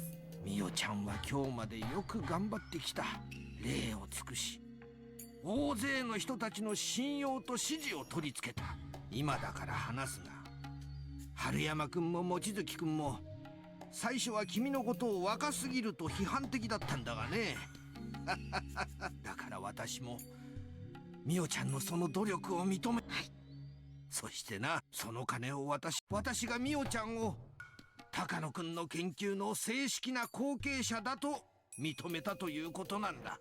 ありがとうございます。私ごとき若輩に委ねてくださって。いやいや、これは高野くんと君の研究だ。彼もみおちゃん以外が引き継ぐことを望まなかっただろう。だからみおちゃんがここまで上り詰めたおかげで、他の年寄りたちをより説得しやすかったわけ。祖父の完成できなかった研究をそのために求められる努力ならば厭いません。Takano smiled as she remembered everything she had to go through to get to this point. It went without saying, but the old men around Takano saw her as someone from their grandchildren's generation, or maybe even younger. Just how much trouble did Takano have to endure in order to gain the trust of those with such a large generation gap? It was hard to describe to those who couldn't even imagine her trouble. Takano earned it. She gathered allies, drove away enemies, garnered support, and forced them to recognize her. She spent a long time establishing trust and rising to a status that the old men would welcome, which was all the more reason this meeting was a reward for her many days of hardship. Now that she officially had a powerful influence backing her, she could spread her wings and see the completion of her grandfather's unfinished research. さて、高野くんの研究をみおちゃんにも話しておかなきゃならんことがある。何でしょう。伺います。The old man paused and pulled an expensive cigarette from the cigarette holder on the table. Takano lit it up for him. She didn't smoke herself, but knowing that the old man did, she kept a lighter in her pocket. The constant buildup of little gestures like that were how she gained the trust she held today. Takano could notice the Hinamizawa syndrome in Manchuria, not Japan. Yes, according to my grandfather's journal, around 1940, he learned that many soldiers sent from Hinamizawa to the Kwangtung army expressed terminal symptoms, which led him to surmise that an unknown infectious parasite dwelled in Hinamizawa. Under the harsh conditions of war, people sometimes lost their mind.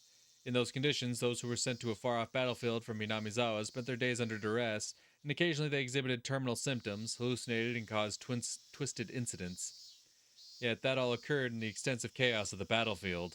Every incident was handled separately, and no one suspected there was an underlying cause. 当時高野君は軍医少佐として海外に派兵されていて、現地の貿易研究所で各種伝染病の予防対策について研究していた。そんな中で偶然、いくつかの錯乱事件が全て同じ出身地の兵士によって起こされていることを知った。高野君は南沢出身者に特有の症状ではないかと仮定し、そして南沢出身の兵士を研究所勤務にして集め、そして南沢独特のお社様信仰の存在を知り、特異な性質を持つ未知の疾病の存在を確信したのだ。Some may wonder how he could be so certain that these types of symptoms were caused by unusual parasites. At the beginning of the 20th century, German doctors proved that some unknown diseases were caused by bacteria and parasites. At the time, it wasn't too far of a jump to assume that unknown pathogens could be behind unknown diseases. For instance, in modern times, it's been revealed that beriberi is caused by vitamin B1 deficiency. But at the start of the 20th century, many loudly proclaimed that it was the work of an unidentified pathogen. 祖父はその研究が軍にとって価値のあるものになるのではないかと予想し、予算を求めましたが、一生に付されたとか。As a researcher, her grandfather was very talented and passionate, but when it came to gaining the aid of political powers, he simply struck out. Hinamizawa syndrome. No, the possible existence of a parasite that infected the human brain and controlled emotions. Even though he made the remarkable achievement of discovering a mystery no one had explained before him, he was unable to convince others of that achievement, spent his life alone, unable to garner support, and unable to achieve proper recognition for his achievement. I mean, that happens kind of frequently with scientific discoveries. Because I'm pretty sure I think Galileo was the guy who discovered that the Earth revolves around the sun and not the other way around, right? I think that was the guy. And I'm pretty sure he was constantly mocked and ridiculed for that, for even proposing such an idea. And I know there's definitely other instances of shit like that as well, where like someone makes this big scientific discovery and like in the modern day we accept it as like fact, as like, yeah, no, that's totally true, but the person who like first made the proclamation was mocked and ridiculed for even suggesting such a thing. Independent research has its limit. talented people, funding, and backup, a research project can be successful only if all those things are present. Takano had noticed her grandfather's mistakes, and that was why she did everything she could to obtain all of that. 当時の上層部は即効性でしかも普遍性の高い治療薬を期待していた。高野君の研究は非常に興味深いものではあっても、当時の軍には期待されなかったということだの。ですが先生は唯一祖父の研究に理解を示してくれた時、祖父は先生のことを無二の親友とし、高野君とは同郷だった。同じ蕎麦屋を知る人間と遠方の戦地で会えるというのは奇跡的なことだったの。彼とは年は離れていたが、私たちは固い友情で結ばれていたのだ。だから高野君からはよく話をされたの。画期的な研究になるに違いない。本格的な研究のために予算をつけられるよう根回ししてほしいと。祖父の手記にも先生がいろいろと結局祖父の研究が認められることはありませんでしたが、先生だけが理解者でいてくれたことはきっと存命中大きな心の支えになっていたものと思います。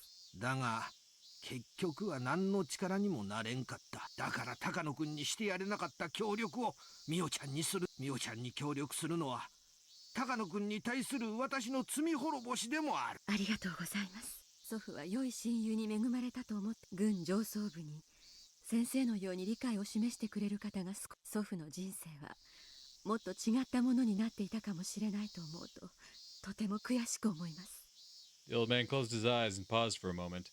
Shortly after that, he looked into the distance and spoke. 実はな、新上層部は高野君の発見に少なからず関心を持っていたのだ。それは初耳です。でもそれならなぜ祖父、ある事情により高野君にひなみ沢症候群を研究させたくない都合ができたのだ。その理由は私と一部の高級将校しか知らん。私を除き全員が他界した今、研究させたくない都合とは何ですか？ Takano had believed until this day that her grandfather's research was ridiculed by everyone, which was the reason why it had never gained any recognition. Her grandfather had asked the military for funding so he could uncover the secret of Hinamizawa syndrome during the war. But just like the old man had said earlier, the military wanted an instant-acting weapon. That was why they weren't interested in his research. That's what she had believed. But as it turned out, the military had actually shown an interest after all. Before I go on, I need to explain about the Kwantung Army in Manchuria at the time. While the Kwantung Army was stationed in Manchuria, opinions were divided on whether to advance our forces north or south. At the time, Japan had troops in Manchuria, but opinions were divided on advancing north to deter the Soviet Union or advancing south to expand our territory and secure resources. With the Soviet Union and its predecessor Russia being a landlocked, frozen nation, they had long yearned for an ice-free port that wouldn't freeze over in winter. They had made numerous attempts to expand their territory southward, too. Those expansionist policies were said to be the cause of the Russo-Japanese War. In the history books, it said that Japan won the Russo-Japanese War, but it was actually a draw, ending in peace signed at the Treaty of Portsmouth. Both sides had simply set aside their spears after mutually exhausting their forces. It wasn't like Russia capitulated and offered a complete surrender.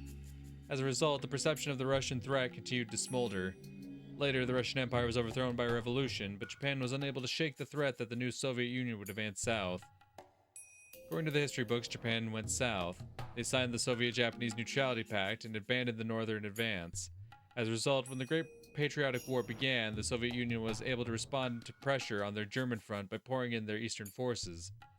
Though the Germans had managed to lay siege to Moscow, the Soviets launched a massive counteroffensive that reversed the tides of war. Even with the Soviet-Japanese Neutrality Pact, the Soviets couldn't tell if Japan would attack them at some point. Because of that threat, the Soviets had to leave some forces in the Far East, and they weren't able to devote enough troops to the German front. For starters, the Soviets had forged the Germany-Soviet Non-Aggression Pact too. Yet Germany broke the treaty and attacked the Soviet Union. To make matters worse, Japan and Germany had forged a military alliance. With all those factors in play, the Soviets naturally couldn't trust Japan to uphold their neutrality pact. Ironically, the Soviet Union was the one who broke the pact, but I won't go into that now. Exactly. Hitler signed the tripartite, not sure how to pronounce that, pact because he had expected Japan to keep the Soviets' other front in check. But ultimately, Japan abandoned the North. With the superior German offensive, many supported the idea of waiting and watching it play out. They believed that even if we did advance north, it would be after Germany conquered Moscow. However, that plan was exposed to Sorge? I don't know. And the Soviets transferred their heavy tanks from the Far East border to the German front. That secured Germany's defeat at Moscow, and the Germans began seeing a string of defeats starting with the Battle of Kursk. It was a turning point in history, huh? During the Cold War, the Soviet Union was recognized as a global power, but at least in 1940, the Kwangtung Army didn't think it was a particular threat. Japan had earned a victory with the Russo-Japanese War, and they took the new Soviet Union government lightly, assuming it wouldn't be stable after overthrowing the Russian Empire. That underestimation was corrected after the Nomonhan incident in 1941. After several fierce short-term battles with the Soviet Union's advanced mechanized corps that led to the great losses, the Kwangtung Army realized they shouldn't fight the Soviets, and that inclined Japan toward the Soviet-Japanese Neutrality Pact. But at the very least, up until the Nomonhan incident, the Kwangtung Army was strongly conscious of the Soviets and divided on advancing north or south. Thanks to that, there were also voices advising caution, suggesting we avoid an all-out war with China in order to shore up our forces against the Soviets. But the Sino-Japanese War broke out after the Marco Polo Bridge incident, right? July 1937. The Japanese and Chinese armies were staring at each other across the Lugo Bridge in Beijing. It was the middle of the night on July 7th. The Chinese army fired on the Japanese army in training and they engaged in combat. This triggered the long Sino-Japanese War. Yes, according to historical records, that incident triggered the Sino-Japanese War, but with opinions divided over advancing north or south, the army was equally divided over a full-scale confrontation with China. Now, in fact, we even received orders from General Staff Headquarters to resolve the matter quietly before the incident grew much bigger. So those supporting the northern advance wanted to settle the Battle of Lugo Bridge quietly, insisting that conflict with China was pointless in light of their anti-Soviet strategy. However, those on the mainland supporting the southern advance used this incident as cause to dispatch more troops to China. They enacted hard policies against China, and thus the Marco Polo Bridge incident became the trigger for Japan and China to enter all-out war. After that, and their bitter struggles in the Nomonhan incident, Japan greatly revised their Soviet strategy. They signed the Soviet-Japanese Neutrality Pact and secured the route for their southern advance. The Sino-Japanese War got worse and worse. If the Marco Polo Bridge incident hadn't happened, it's possible that history would have gone very differently. Maybe we would have ended up in a war with them anyway. However, if the South faction didn't get that chance, the military authorities would have kept restraining the Soviet Union, and the Soviets would have had to divide their forces between East and West. And maybe, Germany could have invaded Moscow. Then Japan could have gone to Siberia. The map could have been very different today. Germany wouldn't necessarily have won the war if it succeeded in taking Moscow. England was keeping its strength on the other side of the Dover Strait, after all, and the United States was poised to enter the conflict.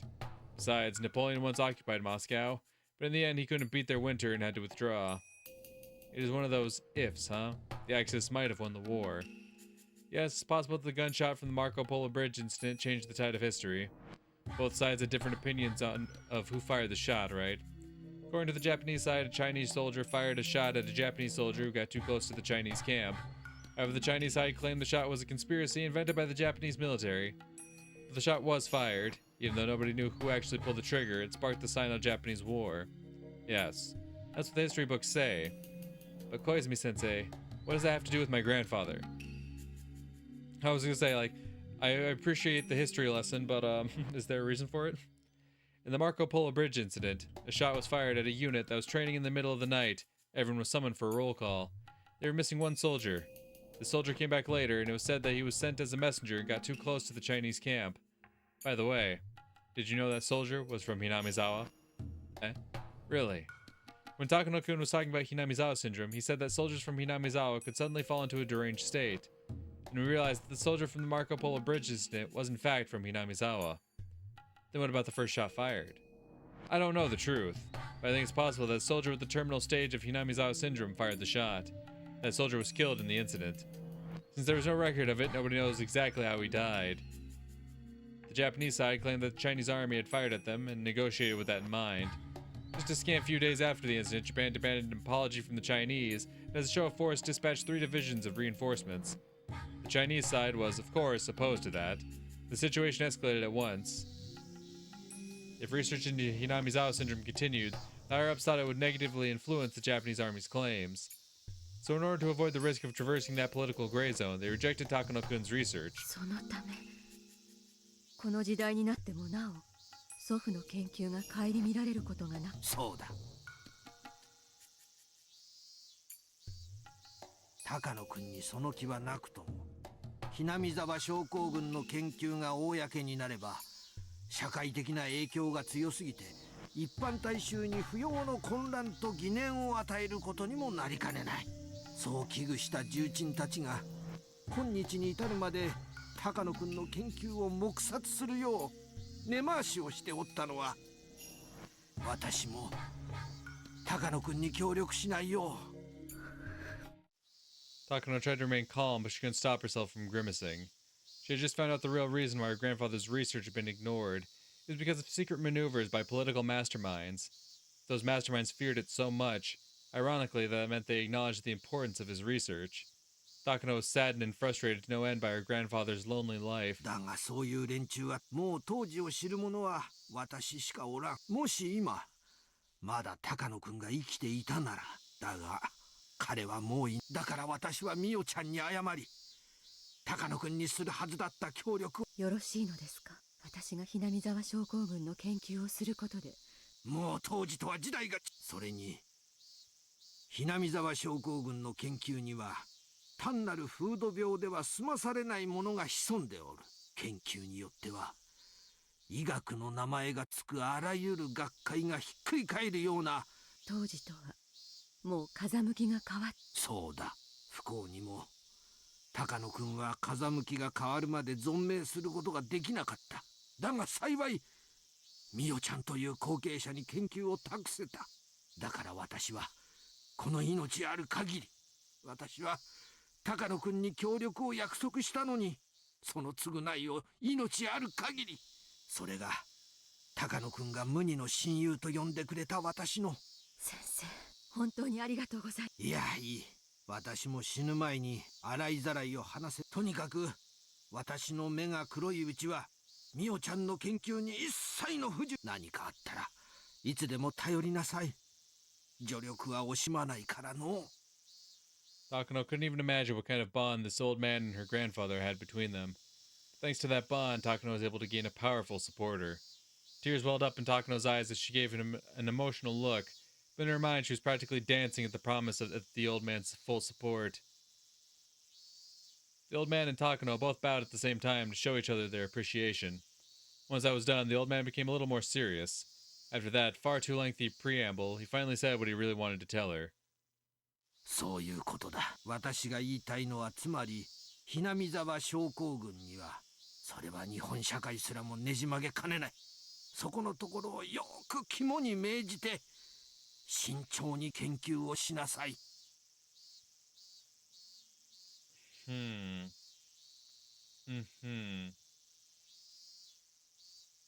Huh.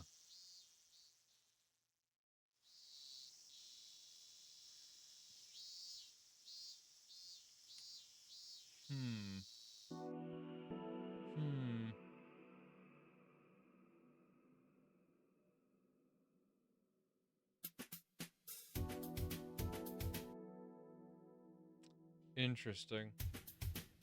Because, like, part of me could understand if, like, I don't know.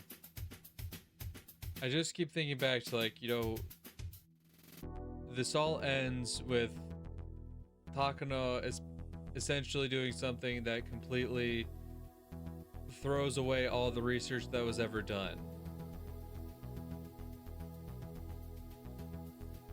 So I can only imagine that, like, they came to a conclusion that to continue support of this research, that they were going to use it in some way that maybe Takano didn't agree with.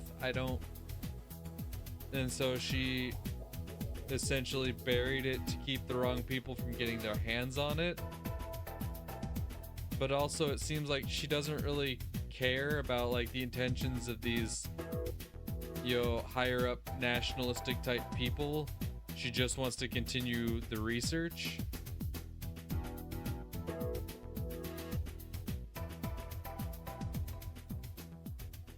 So, I don't know.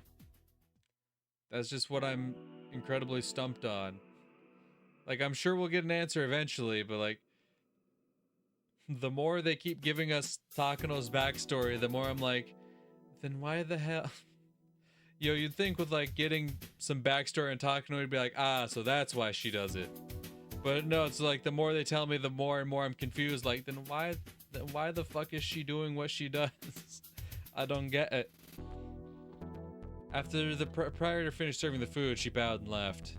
The room was very tastefully put together, reminding them of a tea ceremony room. While it was sparsely decorated, quite a bit of money had obviously gone into it. This was a very famous Japanese restaurant where many high-up officials and other important people held secret meetings.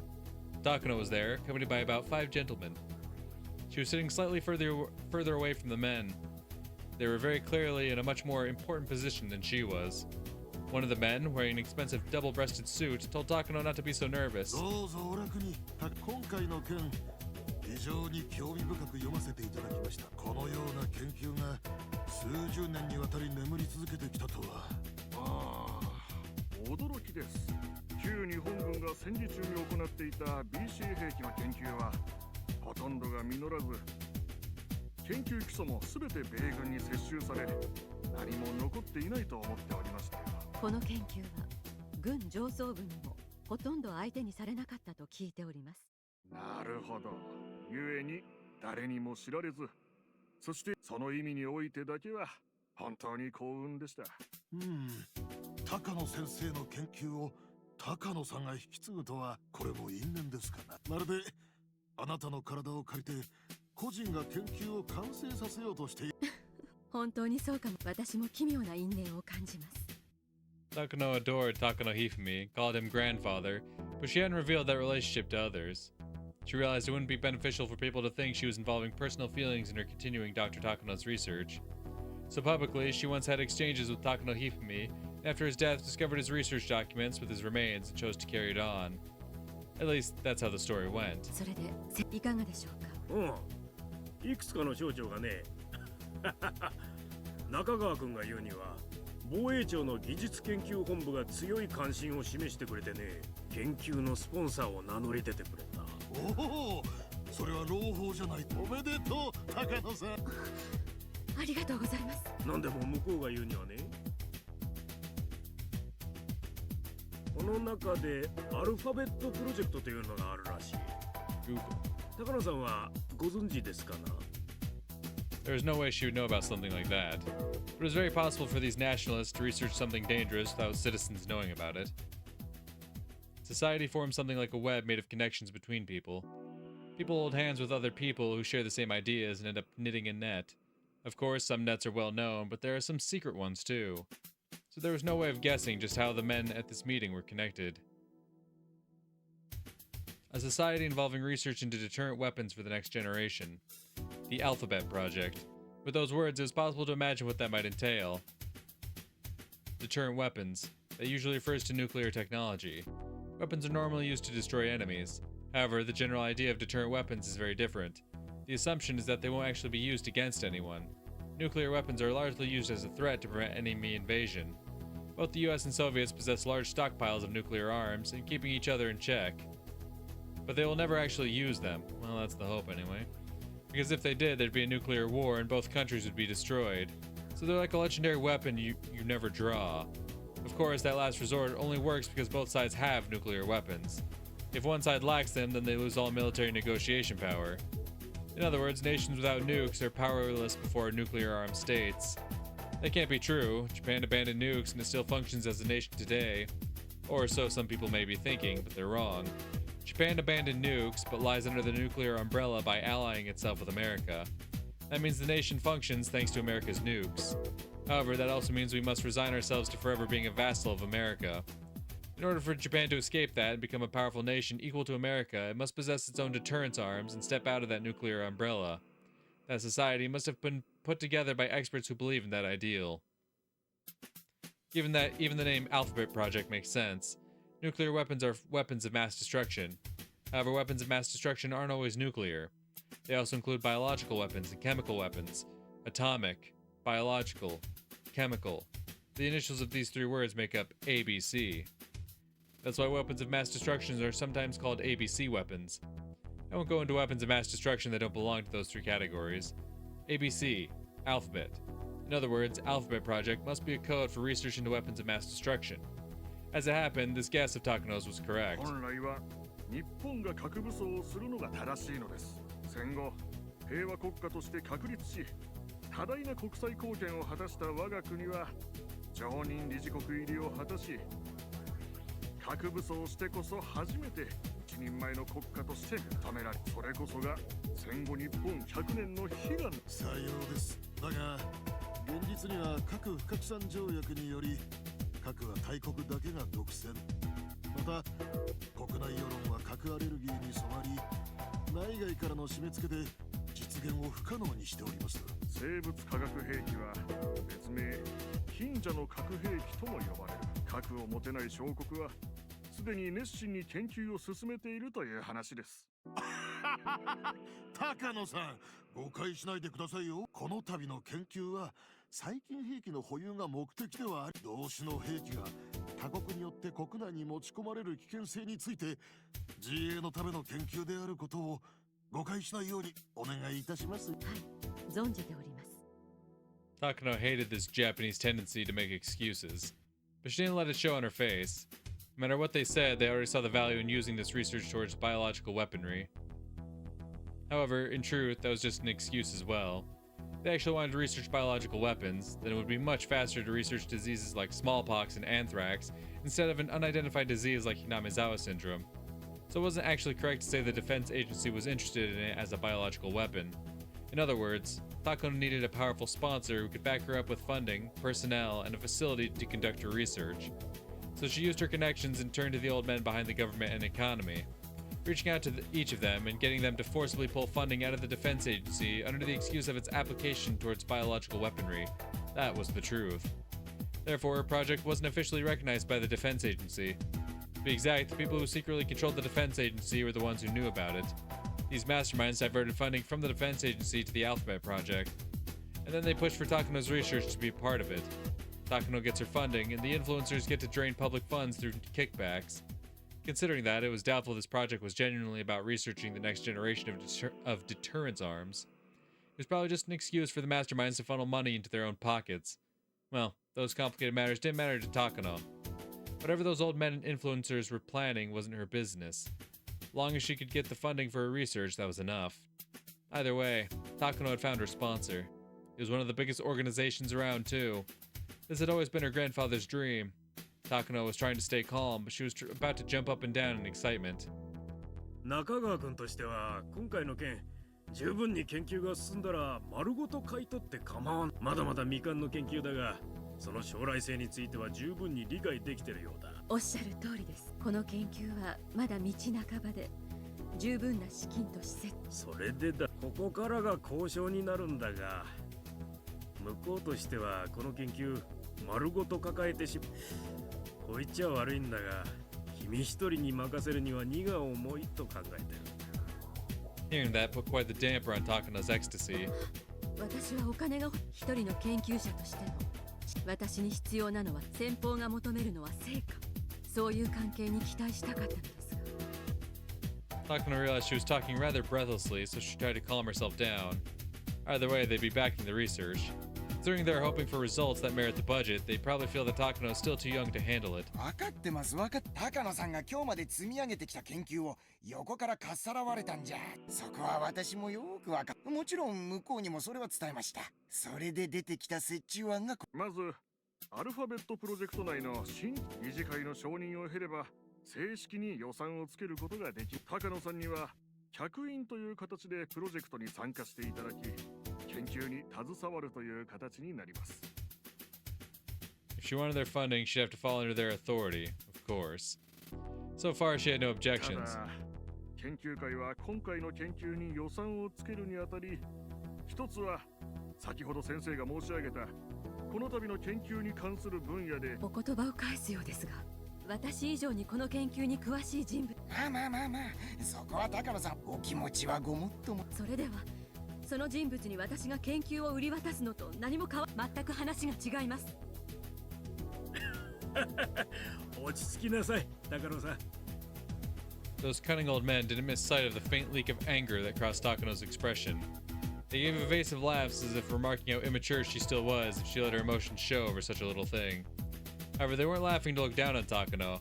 On the contrary, they were trying to tell her to wait until the end. もちろんここはあなたのやりやすいように手を打ちます。小泉先生からあなたをよろしく頼むと第4ある小泉先生に託す。大丈夫です。ここは一つあなたもそして連中も納得するうまいと申します。その人物の人選は Everyone chortled except Takano. After a moment, she joined in. In other words, he meant that he would find just the right person. The defense agency had suggested finding an expert to lead the project because they didn't feel comfortable with just Takano. However, Takano's sponsor was the one tasked to find such a person. In that moment, Takano realized it. Ah, how wonderful it is to have such a powerful backer. 万事あなたがやりやすい候補者を高野さんはその中から組みやすいと思う相手を選べばいいということです。 Takano felt better after hearing that. While she wouldn't be the official head of the project, she would end up leading it from the shadows. Of course, she wasn't an expert per se. Having a partner would actually be この beneficial. 件しばらく先方と私の方で調整します。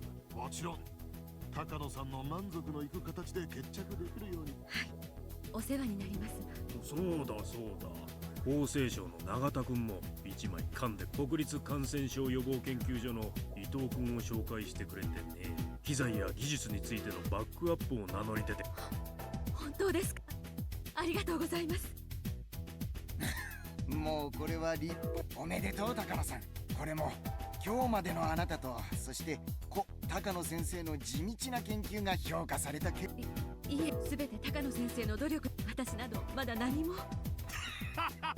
謙虚なのは実にいい。小泉先生もおっしゃっておられましたが本当に高野さんはいい方ですな。可愛がられているというのも。それでですね、向こうとしては高野さんの身分を防衛庁で預かってしまいたい。幸い高野さんは医師免許をお持ちですからね。研究本部の医官として身分を保証するようです。それはこれは意外な話で。アルファベットプロジェクトに携わる研究機関のほとんどは公的機関です。今回の研究は陸自も強い関心を寄せており、職員を陸自から派遣したいと強く要望してですので、場合によっては身分は陸自の扱いになるかもしれません。まあこの辺は役人の縄張り争いだと思ってくる。その役人たちの上に立つには役人の身分が必要になってくると。もちろんどういう形になろうとも高野さんが不快に思うようなことにはしませんから。わかりました。そのあたりはお任せいたし。しかし高野先生が自衛隊が興味を示されたのが。それは仕方あります。戦況が悪化していた日本軍が求めていたのは即効性があり瞬時に戦局をひっくり返せるものだったのでしょう。決して高野先生の研究を見下していたわけではないはずです。 That wasn't true, of course. Takano already heard that confession from the old man. She exhaled. To her, it was like the meeting in front of her was happening somewhere far away. She had longed for this day to come and worked so hard to reach it. Finally, her grandfather and his research were attaining recognition. This was the day she had dreamed of, so she was frightened just imagining that it might be an actual dream. True joy can't be felt all at once. Oftentimes, it's a delayed reaction. Takano thought that must be exactly what she was feeling. すると思います。多分左官クラスの階級が与えられるのではないで。となると高野さんは副隊長の地位になりますから、おそらく3佐ではないかと。これは素晴らしい。高野3佐ですか。いやいや羨ましいです。男に生まれたからには一度くらいは自分のことを階級で呼ばれてみたいものです。いやはやいやはや高野3佐ですか。三佐何ですか。ああ、自衛隊の階級のことで三等陸佐のことです。企業でいうところの副部長くらいでしょうね。おそらくその階級がプロジェクト発足時に高野さんに与えられることになるかと思います。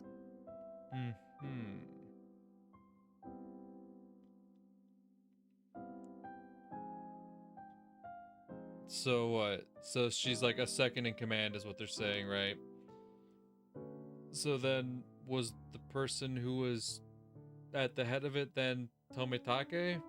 because we know he was some kind of soldier, and I think that's the faction he was representing, as far as I can tell, because he was actually a soldier at some point. So was there like what, a clash of ideals or something? That's what led to Tometake's death, because he was getting in the way of what she wanted to do.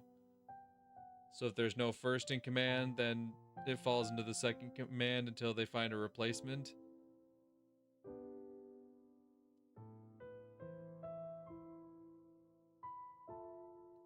Which, I mean, fuck. I guess I could kind of understand if, like, it goes from a sense of, like, there's, like, this sudden change within the higher-ups, the people who are backing the project and whatnot. And it comes down to Takano being like, if I can't do this my way, then no one can do this. And that's what leads to her trying to execute Operation 34 or whatever, and trying to bury the whole project.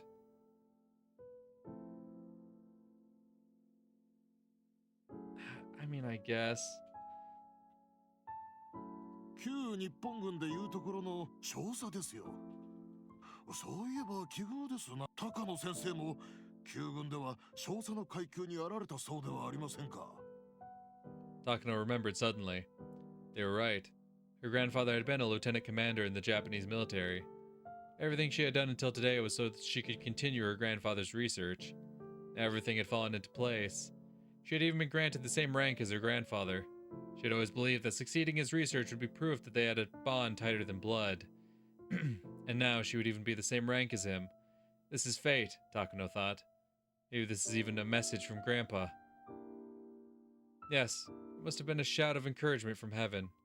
It was proof that she inherited not only his research, but his will as well. Takano couldn't help but feel a sense of destiny for attaining the rank of major. おじいちゃん、私ようやくここまで来たよ。 Nobody else could hear her say that, but her grandfather in heaven could. That's what Takano believed. She had only come so far. There were still a lot of things to do for this research to be recognized as a great work. Otherwise, her grandfather won't become a god. She wouldn't become one either. You must become a god. That was in her grandfather's will. I wasn't able to do so. That line preceded it. It was her grandfather's dying wish. Her grandfather entrusted it to her. All of his research. A god can't be physically brought back to life. A god is made in the hearts of the people who remain alive. Her grandfather will live on in her heart. His exploits will be known to many, and all the scholars will fight to read his documents, to steal them from each other. They will learn about Hifumi Takano, who began his research during the war. They will know that nobody understood him, that he ended up devoting his lonely life to his research. And finally, they will extol his grand achievement.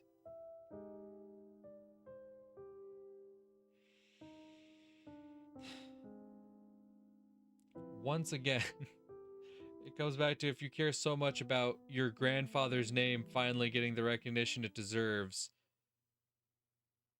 why bury the research and instead,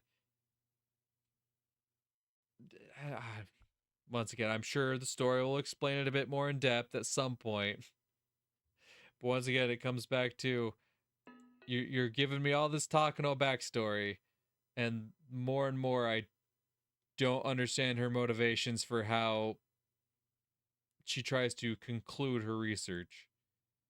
Like, I understand, like, the whole line about, like, you need to become a god, and then, like, that same line is then seen, you know, at the end of chapter 7, where she's like, I have become the god of this area. I have become Oyashiro-sama.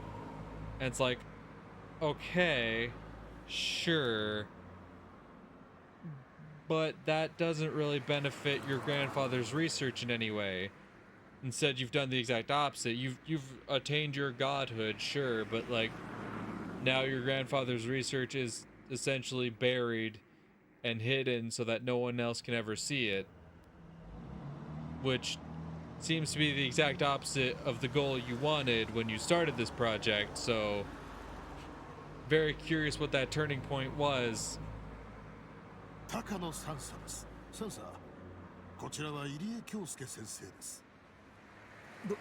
どうも、入江と申します。Irie seemed extremely nervous at our first meeting. Probably thought I was in charge of some suspicious organization. 萎縮しなくて結構ですわ。高野とお呼びください。恐縮です。この度はお引き立ていただき、どうぞおかけになってください。A model, lower middle class citizen was a good way to describe Kyosuke Irie's demeanor. One could also say he was the stereotypical type of person to get conveniently discarded after those crafty elders used their seniority to constantly pick on him. He certainly doesn't seem as cunning as I am, but that doesn't mean he isn't ambitious. Like me, he's a young person who dreams of accomplishing something great and leaving his name upon generations to come. While he acts humble in person like this, his articles were actually progressive as well as aggressive. The gap between the two was quite intense. 平見沢症候群の資料を読ませていただきました。いかがでしたか？非常に驚くことばかりでした。確かに今日の医学の暗部に踏み込みかねない内容ではありますが、未だ世界で誰も解明していない神秘という点で知的興奮を抑えきれません。Okay, I gotta turn down this. I gotta turn that back. Normally I have the music turned up a bit more because I know people prefer to have the music turned up, but that also includes the ambient noise in the background, and these vehicles are so fucking loud I can barely even hear the voice. Hearing that made me chuckle. Irie is more than interested in Hinamizawa syndrome, which is good enough for me. She had been through the ringer with far too many people to reach this day, so her honed intuition could tell. She would get along well with this man. Even if he isn't useful to me, he won't cause any problems. For both me and my sponsor, he's the best person possible for the job. 私こそ驚いております。入江先生ほどの博識かつ経験豊富な方が責任ある地位も仕事も与えられず、これは医学界の重大な損失と言わざるを得ませんわ。Irie laughed. He probably thought I didn't know, but I had received detailed documents on him, so I knew why he was exiled from the limelight despite his rare talent and achievements. Was he touching little girls?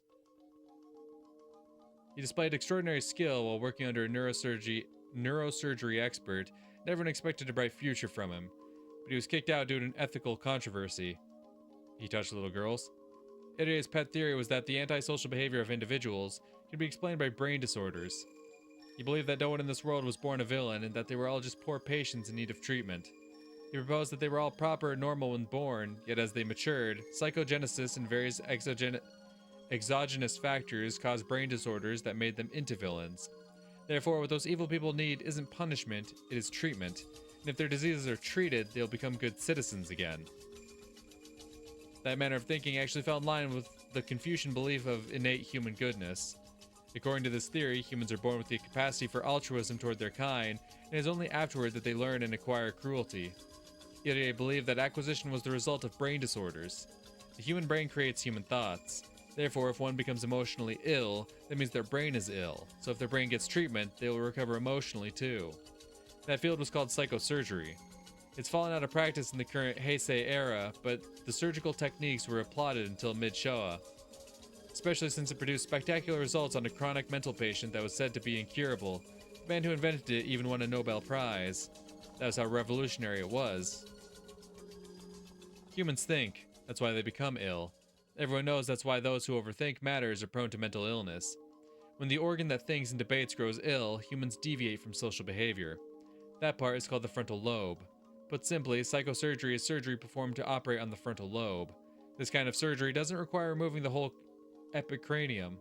A small hole is drilled through the cranium, and a special scalpel is inserted down to cut it. Is that not a lobotomy? It's not major surgery, just a technique for quickly operating on the precious frontal lobe. Indeed, it was revolutionary in its simplicity. All the severely ill mental patients miraculously recovered, so the technique spread around the world quickly. Those with obstinate and chronic mental illnesses, the severely ill trapped in deep, inescapable depression. All those could be saved by this technique. Throughout history, humans have come up with many different religions and magic tricks to heal emotional injuries. So needless to say, the idea of being able to treat them with a surgical technique was truly revolutionary. Yet he admired psychosurgery and pushed forward in the field of surgical techniques to treat human souls. However, from the modern human rights standpoint, severing a portion of the brain simply because someone is emotionally disturbed is absolutely out of the question. People gradually started to think differently and said that psychosurgery was inhumane. The frontal lobe controls how people think, but it is also the part that makes humans act human. There were quite a few cases where that cut caused drastic, irreversible changes in the patient. Yeah.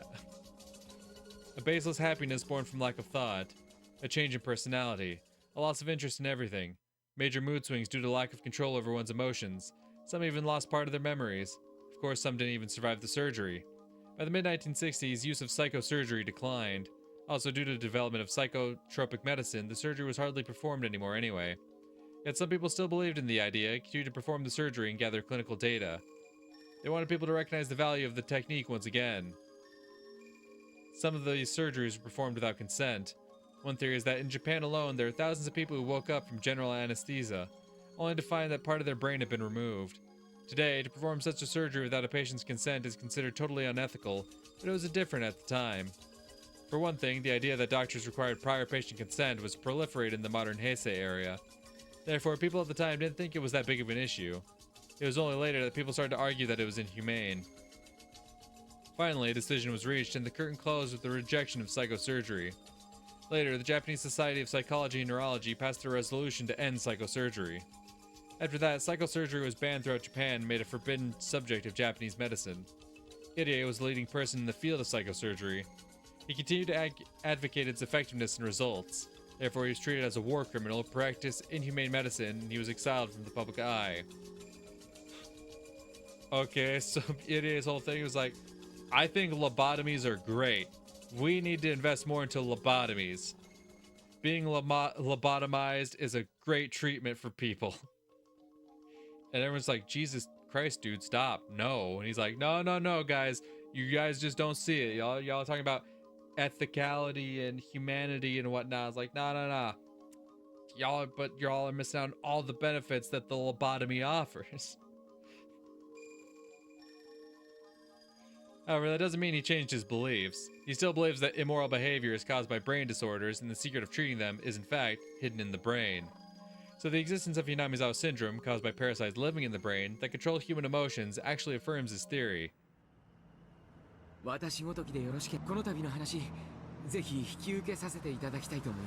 Okay, on one condition. No lobotomies. Of course, given Irie's history, he would never turn down this offer. Despite his mild-mannered appearance, Irie was possessed by a mighty ambition. There was no way he didn't desire a chance to complete research that would prove himself to the medical society that ostracized him. I'm handing him that chance on a silver platter.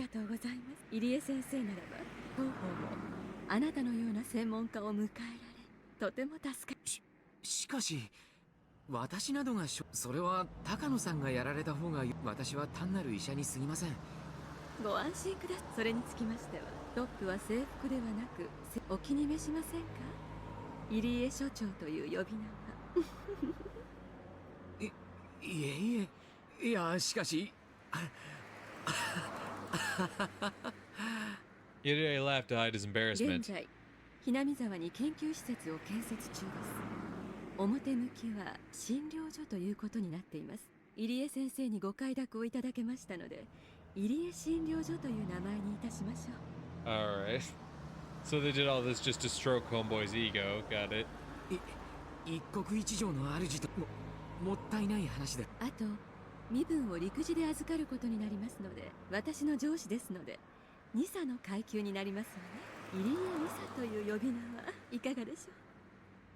Okay. So Irie was the one that potentially got in the way of Takano achieving what she wanted. So why the fuck did Tomitake get jumped? Whatever.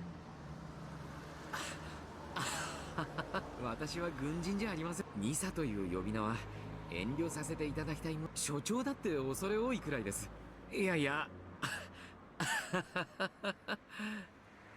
He's getting a chance to research brain parasites, plus being given the title of director of a new clinic as camouflage. Plus it comes with staff and funding.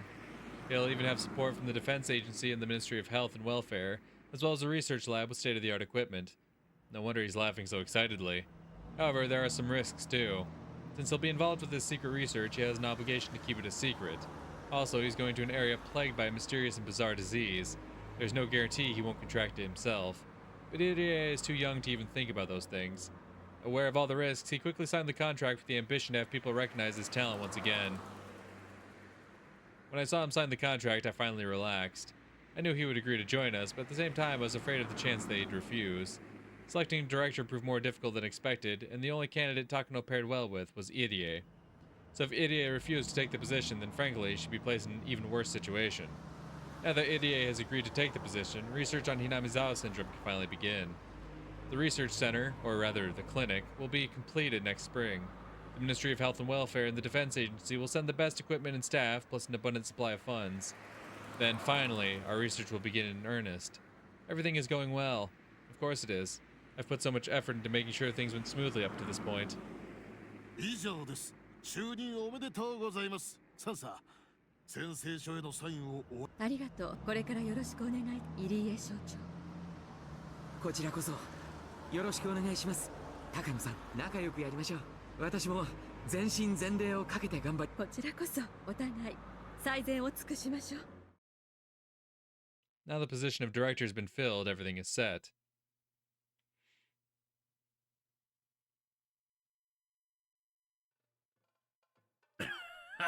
それはよかったよかった。おめでとう、高野さん。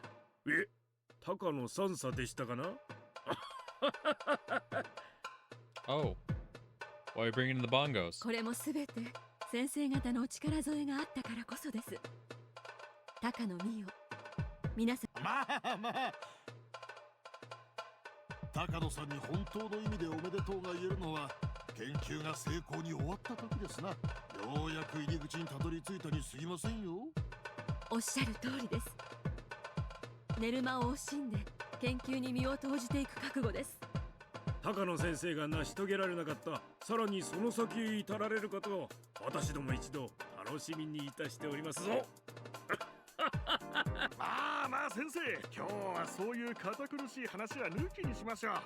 今日は高野さんのこれからと入り駅が乾杯の前にご挨拶申し、厚生省の永田と申します。どうぞよろしくお願いいたします。ああ、高野さん、彼をバシバシこき使ってやってください。彼のところの研究所は医療機関のバックアップをしてくれます。技術的に困ったことがあったらいつでも頼ってやってください。こき使うだなんて。こちらこそお世話になります。高野と申します。どうかよろしくお願い。高野さん、こちらも紹介しましょう。陸自から出向の富武くんとおこのぎくんです。Okay.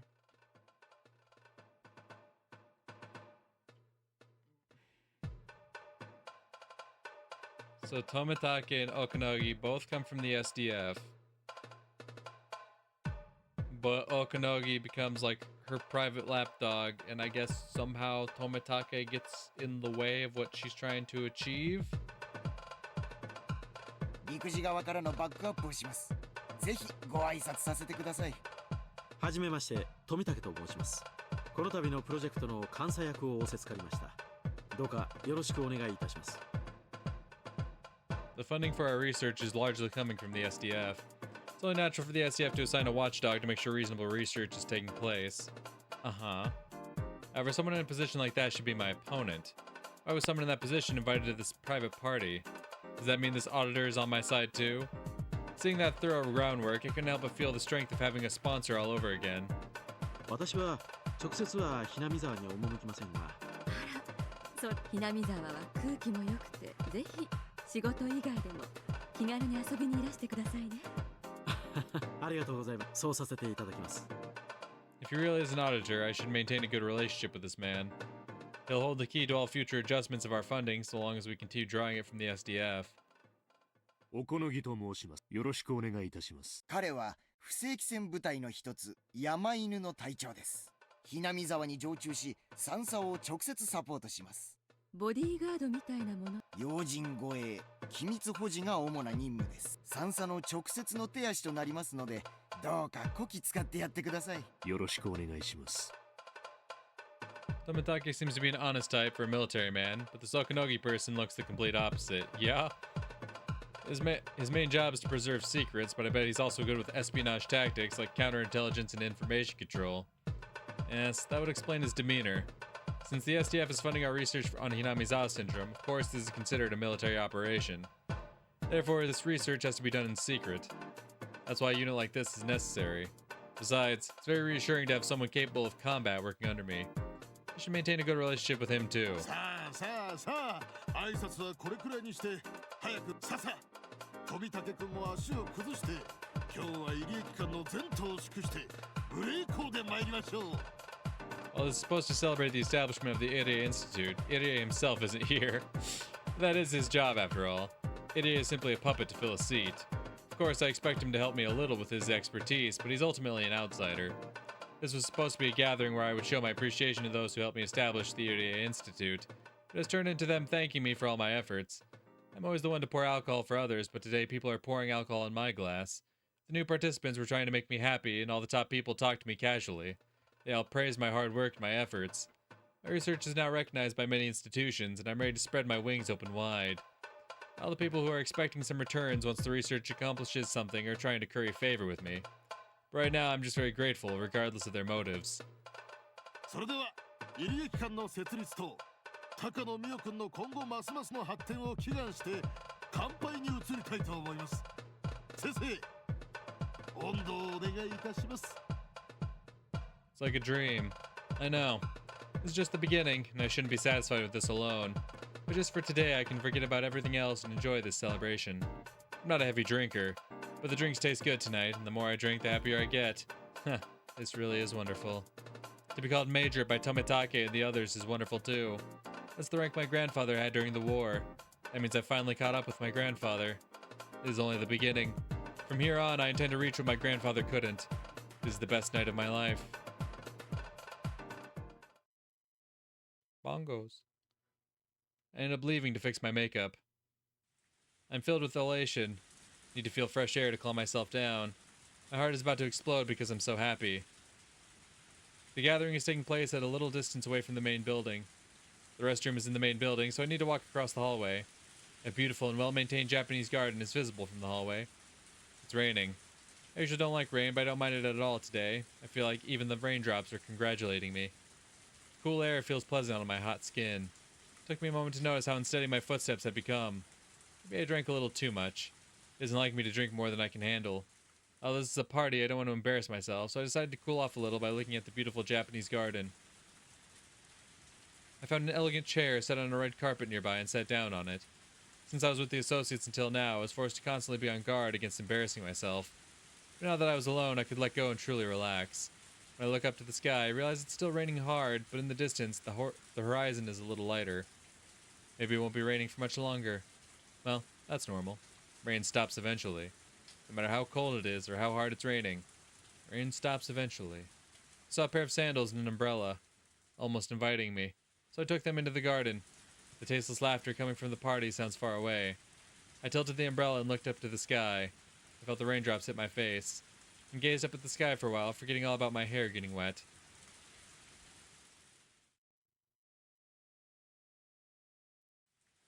I thought the rain would cool down my boiling heart, but as my body got cold, I started to feel miserable. My bare feet were all swollen, and the throbbing pain I felt made them seem twice their normal size. Is this from her escape? Yeah. That's kind of what I expected was going to happen. I thought she was going to have, like, a much more, like, violent reaction, maybe. But I'm like, oh, having to walk through the rain, or is that going to send us back to when she was on the run? And sure enough, the gravel road continued forever. I didn't even know what direction I was headed in anymore. I could no longer hear my pursuer. I'd probably lost him by running through the woods like mad. My body was covered in scratches. I finally started to feel the pain from that. I felt both cold and hungry. There was no place nearby to take shelter from the rain. I was just on the little path in the woods. My worst fear was that I could end up heading back towards the orphanage. After bolting and losing my sense of direction, I had crushed that man's finger. I didn't think I bit it off, but I was sure it would leave a scar. Taking that into consideration, it was very clear to me what kind of torture awaited me back at the orphanage. Therefore, I'd have to reach the House of Love and Mercy. If only it had been daytime, then I could easily have found the right way to go. However, with this rain, there was nothing I could do. But I couldn't stop. I had to keep walking until I reached something. I wondered if Eriko and the others had escaped safely. I didn't know how many people came after us, but at least one came after me. In other words, it meant they had a better chance. Did they reach the House of Love and Mercy? Were they drying themselves with soft towels? If they still remembered me, would they save a towel for me too? I felt so cold. I wanted to find shelter and sit down, but there was nothing of the sort. I saw a tree that looked like I could take shelter under it, but the branches and the leaves were dripping with water. It was then that I realized that the sky was gradually getting darker. Would this day end in rain? There were no streetlights where I was. Soon enough it would be totally dark. Then I wouldn't be able to walk any further. I just wanted to sit down even if it was raining. But if I did sit down, I probably wouldn't be able to stand up again. So I endured. If I hadn't escaped with Eriko and the others, I wouldn't have had to go through such misery. But compared to what I had to go through at the orphanage, this was nothing. Thinking about that was the only way to make myself move. But when I thought about that, it's true that this freezing cold rain was far better than my life at the orphanage. That was only when compared to the life at the orphanage. Was it better than the normal lives of normal kids my age? I didn't even need to think about that. When my parents were alive, although we weren't rich, we led a normal life. The gentle smiles and forgivable selfishness, the sound of my mother cooking breakfast in the morning, the sound of a newspaper being folded. Precious memories like that. I didn't need anything else. I had plenty of friends, I had fun at school. I didn't like my teacher, but I liked studying. I had everything I needed. That was enough for me. I never complained. I never did anything bad. So why was this happening to me? Everything went downhill after that train accident. The die of fate kept rolling a 1. The die never showed its good side to me. If the accident was my fault, then I could have accepted it. But it wasn't. I wasn't even there. I waited for my parents at home. I liked going to the mall with them. We always had a meal at the restaurant in the mall. I always told them to let me know if they were going to the mall. But on that day, they went without me while I went to a friend's house to play. My friend wasn't in, so I went back home. I didn't see anyone at home and found a note that said they were going to the mall. I regretted going to my friend's house. I waited at home.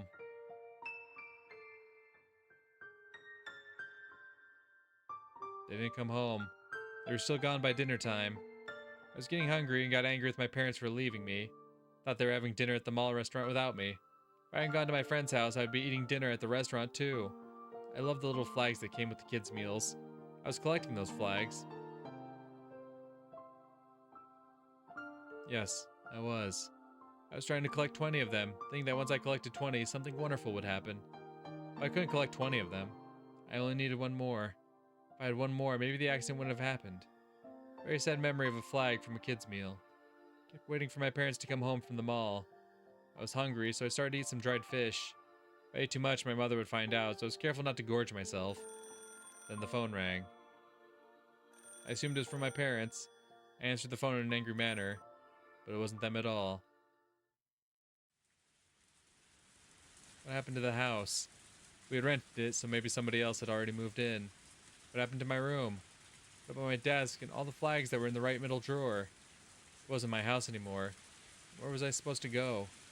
Even if it remained my house, my parents wouldn't be there to welcome me or protect me. Just because I didn't have my parents to protect me, the whole world became so cruel. How could anyone take me away from the house I was used to living in, just because my parents were gone?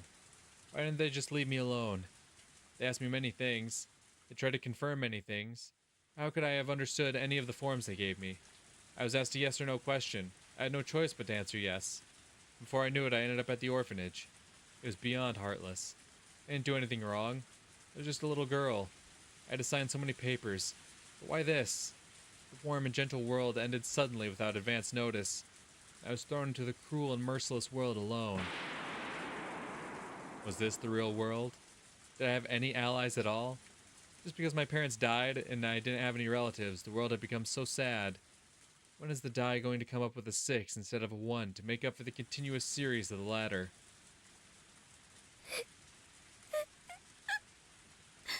Tears were pouring down my cheeks. The salty taste further saddened and irritated me. I couldn't do anything but cry. But no matter how hard I cried or pitied myself, cold rain wouldn't warm my body or save me. I didn't even know where I was or in which direction I should go. Eriko showed me the map to the House of Love and Mercy when we were planning our escape, but we only learned the shortest route. I was completely lost. But strangely, after I finished crying, I felt a groundless strength within myself. I once learned that tears wash away particles in the eyes. There's a different purpose to them, too. Tears also wash away what's in the heart. I clenched my fists and forced my feet to move. I headed in the direction that I believed to be correct on the gravel road. The rain was still pouring. It was getting darker and darker. I roared at the sky amidst the rain. My sadness was turning into anger. 神様のバカ！どうして私がこんな目に遭わなくちゃならないの？私が何をしたの？何もしてない。ただ普通に生活してただけ。そんな私がどうしてこんな目に遭わなくちゃならないの？人生はいいことと悪いことと2つあって、どちらも長続きしないってお父さんが言ってた。ならこれだって長続きしないんだよね。いつまでも私はこんなひどいところに一人ぼっちじゃないんだね。そうなんでしょ？ As I looked up, I felt the raindrops hit my face. There is no God. I knew that in my heart. Such disbelief wouldn't save me. If I believed he was there, I should have been saved. No, I needed him to be there. Was he going to answer me? I heard thunder. Then I realized he was there. He was there and he was listening to me. In his eyes, everyone was supposed to be equal, and he was listening to me. もう私は十分辛い思いをした。十分すぎるくらい。これまでがそれに見合うくらいに幸せすぎたなら、でも私は普通の生活をしてきたに過ぎない。それが幸せじゃなかったのかと言われたら、確かにそれは幸せだったのかもしれないけど、だからってそれの裏返しがこれではあまりに見合わない。 I heard thunder again. He was listening. I continued. もし私の運命が神様の何かの待ち、もう私を解放して、これで私の不幸を終わりにして、私を今日までの不幸に見合う幸福に導いて。でももしこれが私に与えられた運命で、こんな人生いらない。私を殺す。その雷で私を打ちつければいい。落雷で殺されてしまうという。さあ、私の人生を無慈悲に奪ったように、その雷で無慈悲に私を打ち据えればいい。 I heard thunder again. It was loud enough to make me shiver. Normally I would just hide in the house and wait until the thunder went away. But on that day I wasn't afraid. さあ殺せ。田無美代子はここにいる。私のお父さんとお母さんを奪ったように、私の命もここから奪え。 The heavens replied to my provocation. The heavens took aim at me, a lonely human who dared sling constant insolent insults at them. That was my wish. I opened my arms. He's God, so he wouldn't miss me. However, I guess even God makes mistakes sometimes. Although he's supposed to be fair, he had been unfair with me. さあ狙え。私を天に連れて行け。だがもし私を殺す、私の運命をひっくり返してみろ。哀れな子。 Flash from heaven. Thought I smelled something burning just before it hit. The sheer force knocked me to the ground. It was a strange experience. It was something that had just happened, or I felt like it happened many years ago. I had no idea how long I was down for. I smelled something odd. A bad stench woke me up. When I looked, I saw that a huge tree behind me had been split open. Its leaves were smoldering. I looked up and saw sparks in the darkness. I couldn't understand what just happened. I just stood there. The thunderbolt had struck. It didn't strike me. It struck the tree behind me. I didn't get to die. He was telling me to keep walking in the woods in the cold rain. I won my bet with God. I bet my life. I bet my life against the lightning and thunder. It could have killed me instantly, but he missed. So he had to fix my life. I looked up at the sky laughing and bragging that I was still alive. I heard thunder again. It was acknowledging its loss. Come on, God. Save me. I won the bet, so save me from this misery. I stood there. I waited for God to do something while the rain poured down on me. But he didn't answer me again. I couldn't hear the thunder anymore. Again, I felt the warm tears pour down my cheeks. What was I thinking? If there was a God in heaven, he wouldn't have let anything like this happen to me. My miserable life was the proof of God's non-existence. The darkness was about to swallow me utterly. Would I have to sleep out here? God must have wanted me to die slowly in this cold rain instead of granting me an instant death by lightning. I wish the sun would go away. I wish the sun would never rise. I wish that as the woods had grown completely dark, my existence would be hidden by that darkness. I wish that I could just disappear. Had it been an eternity, it was in a matter of seconds. Couldn't even tell time in such darkness. It was then that I saw something. It was a light. I noticed it only because the woods were so dark. But was it really there? It had been there this whole time. I felt like the light was inviting me towards it. It was a fluorescent light. I didn't normally like fluorescent lights because I always thought they looked cold. I didn't feel coldness from that white light. I made myself believe that the light was a guide sent by God. I had to believe, otherwise I wouldn't be saved. The light reflected in a puddle. It wasn't a muddy puddle. It was a puddle on asphalt. I had made it out of the woods and was on a paved road. The light was a street light. Being on a paved road didn't really resolve anything. It was just a country road. It was a road that went through the woods, so there was no houses, no shops, not even a single car going by. There weren't too many streetlights on the road, so it was still very dark. My feet touched the asphalt. It felt so different from the gravel I'd been walking on earlier. It felt almost merciful. My feet had grown used to walking on gravel. After feeling the softness of asphalt, I never wanted to go back to the former again. I could only choose between heading left or heading right. I was grateful to God for leading me to this asphalt road. I wished that he had given me a little more guidance. Such a little bit of luck couldn't make up for all the unhappiness I'd gone through. And that was when I sensed his guidance. I saw another light in the distance. It was only on the right side. I headed towards it, and when I got there, I understood what it was. I was amazed to find it there. A telephone booth.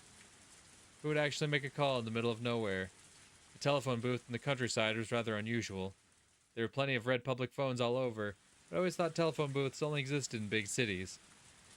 It almost looked as though the telephone booth had been put there as punishment for doing something bad. When I thought about that, I felt bad for the lonely telephone booth. It reminded me of myself. Even if I went inside the telephone booth, what could I even do in there anyway? I already knew the answer to that question, but no matter what, I just had to get in there. The door squeaked as I opened it. There were lots of moths and other bugs flittering around the light. I usually hated bugs, but in that moment, I felt like they were my friends, sheltering from the rain like me. There was no heater, but it was still very warm inside of the booth. It sheltered me from the cold rain. Soon enough, I crumbled to the floor. The warmth from the fluorescent light embraced me gently. I felt like it was telling me that it was okay to cry. But I had no more tears left, because I cried them all when the lightning struck. Aching scratches covered my body. My calves were in pain too. Everything hurt everywhere, and I didn't want to get up ever again. I wished I could fall asleep. But if I did that, the staff from the orphanage might find me. The windows on the booth were high up, so if I sat down, I wouldn't be visible from the outside. But, as it was the only shelter in these dark woods, the staff would be sure to check it. That was why I couldn't stay there for long. Telephone booths from back then were completely made of glass, so it was possible to hide inside of one. My exhausted spirit understood that I had to move. But I just couldn't make myself. Maybe I was experiencing some kind of vision. I felt a strange calmness that I'd never experienced before. I didn't feel that I was myself. It was very strange. I thought that maybe I was killed by that lightning. I'd assumed I was still Miyoko Tanashi, but maybe I wasn't her at all. I seriously considered those things.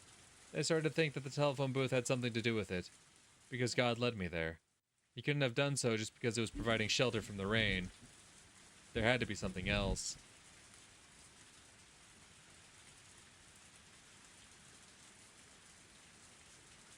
Damn. There was like a huge crash of thunder like outside my window just now. It was crazy. I wondered what it was. Could there be something in the booth that could save me? But what? The telephone booth is used to make a phone call. I didn't have any money. But then, I noticed something that looked like copper. My heart skipped a beat. The 10 yen coin I saw wasn't there before. Did I just miss it? I didn't think so. It must have just showed up. In other words, this 10 yen coin was guidance from God. He's telling me to make a call with that coin. But who? There was no telephone book. In that case, I could only call a number I knew. Did God want me to do that then? There was only one coin. I could only call one number. I couldn't talk for that long. I had challenged God earlier, so it was just a matter of course to think that God was challenging me in return. I had only one chance, and he wanted to test my luck with that chance. I left the phone booth and looked up at the sky. Then I yelled in my heart, "You're on, God." I wondered who I would call. Who? My house? My parents were dead and I had no relatives. Even if I called, nobody would answer.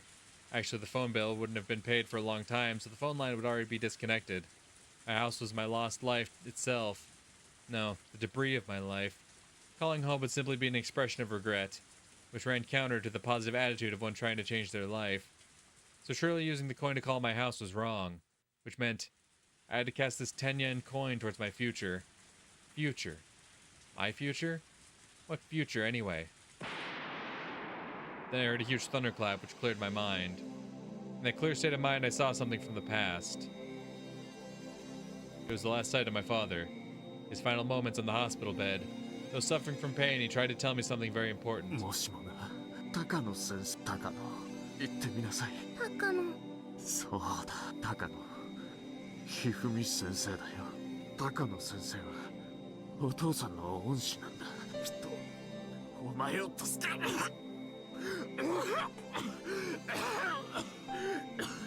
お父さん、お父さん、お父さん、お父さん。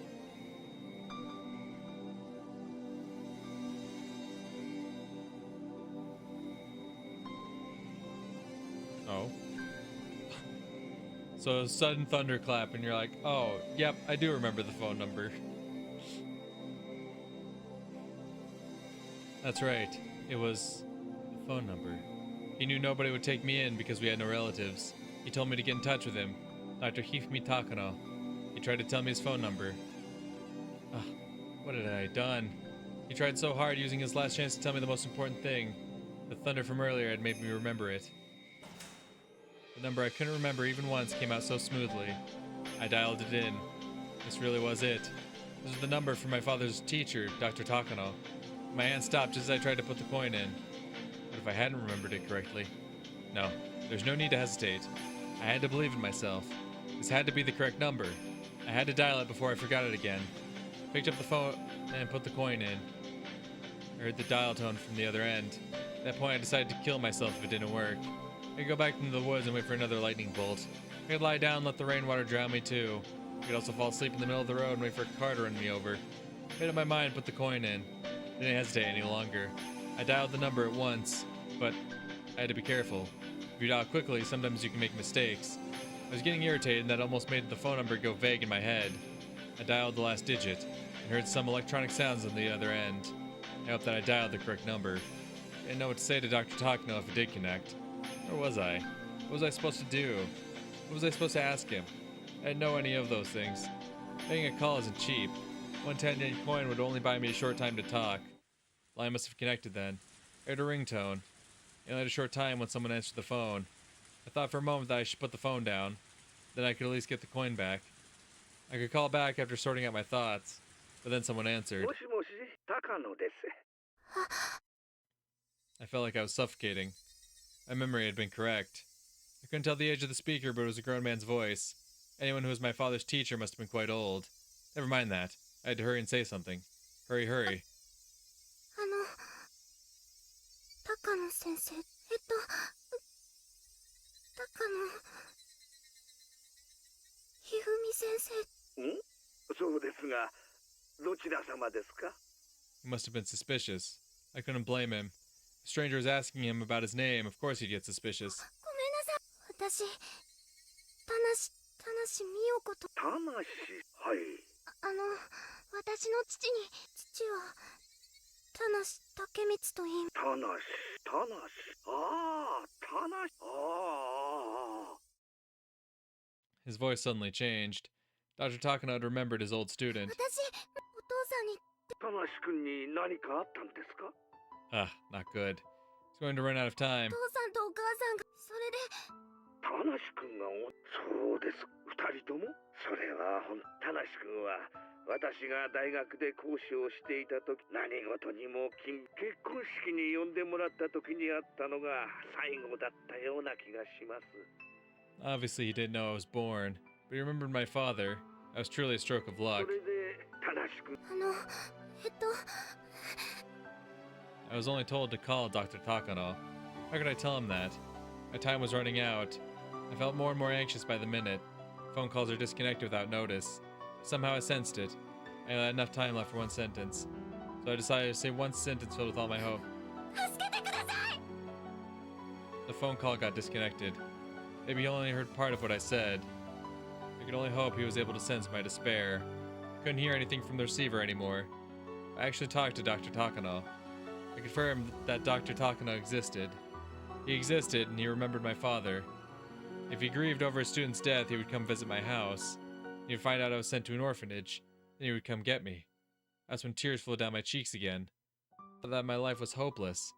I never knew that finding even a grain of hope could make me feel so happy and strong. The voice I heard on the phone was so warm and dependable. My father must have thought about me for a long time in that hospital bed. He came up with a name that he could trust his daughter with, Dr. Hifumi Takano. So I could trust Dr. Takano. I had to believe that he would find me. But it might take more than just a few days. I have to wait patiently. A few days? A month? More? I can only wait patiently. Either way, I couldn't stay in the telephone box. Staff would easily find me there. I went out into the rain again. This time the rain felt a little warmer than before. I wished to die by lightning. After that phone call, I was filled with hope and the will to live. I wanted to live. That was why I felt pain all over my body. When I still wished to die, I didn't feel anything. I had to wait patiently until Dr. Takano came to pick me up. I had to get to the House of Love and Mercy. That'd be the best place to wait for him. I didn't think the orphanage would tell him I escaped to the House of Love and Mercy, but the house wouldn't stop me from calling him. All I'd have to do was call him again and let him know where I was. I didn't know where I could find the House of Love and Mercy. I couldn't see any signs anywhere, and I didn't even know what direction the orphanage I escaped from was in. But I couldn't just stop. I had to walk. I had to find shelter. I had to find someone and ask for directions to the House of Love and Mercy. I had to keep going, because I finally saw the light at the end of the tunnel. The chills and throbbing pain tormented me. I couldn't die until I met Takano-sensei. I wished a car would come by. So is she outside of Hinamizawa? Because I noticed they were using a similar backdrop when she was like in the telephone booth, but now like, come on, we know this intersection. We know it very well, actually. I wished a car would come by. If there was someone who lived in the area I could ask, but the police wouldn't do me any good. I'm sure the orphanage had already called the police about our escape, and they wouldn't be forgiving. The police were sure to send me back to the orphanage. Either way, I wish that someone would show up. Otherwise, I'd have to keep walking on the asphalt in the darkness forever.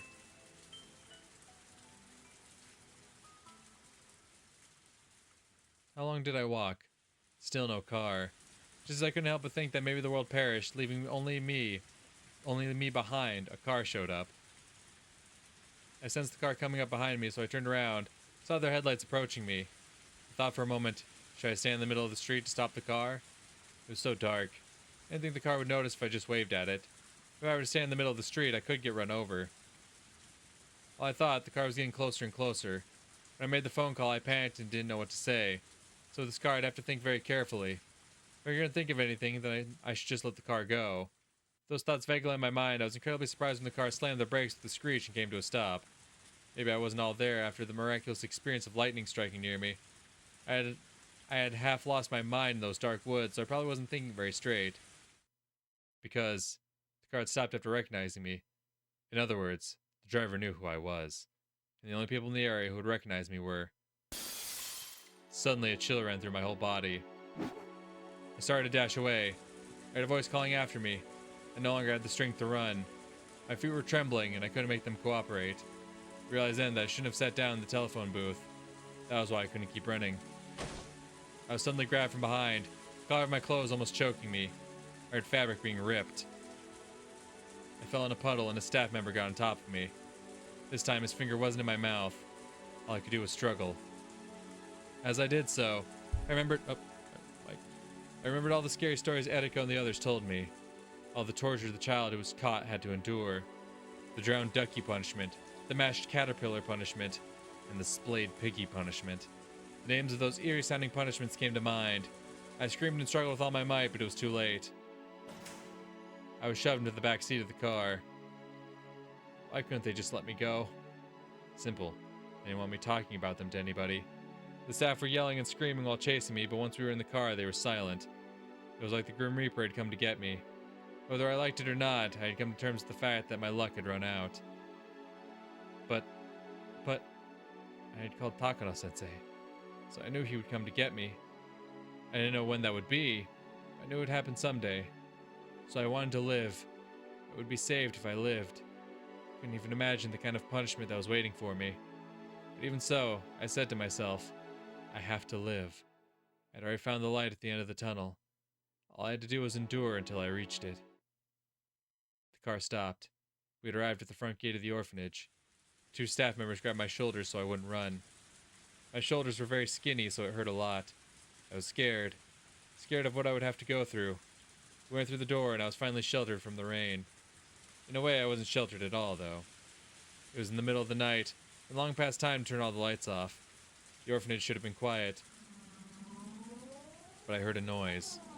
It was a strange noise. The noise of a shower. The noise of metal objects crashing into each other. Also the staff's yelling and screaming. A chill went down my spine. What could I possibly write down to fully describe this fear? A staff member knocked on the door of the storage room. The door opened. The moment it did, an angry roar issued from inside. The sight leapt into my eyes. I couldn't completely take in the bizarre scene before me. Two staff members were hitting a mat with bamboo swords while yelling violently. It was a mat used in, the one you use when you do gymnastics. But why was it rolled up like that? The rolled up mat was tied with a string and was standing up in the corner. Staff members kept hitting it. Usually words are said to a person.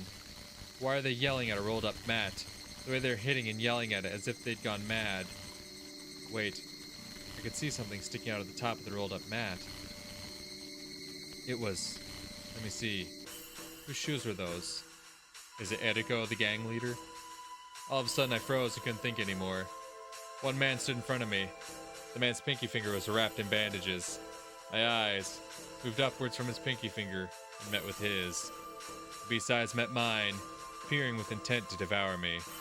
I squeezed out a voiceless scream. My voice didn't come out, so it was more like a goldfish opening and closing its mouth. The beast stuck his little finger in front of me and roared.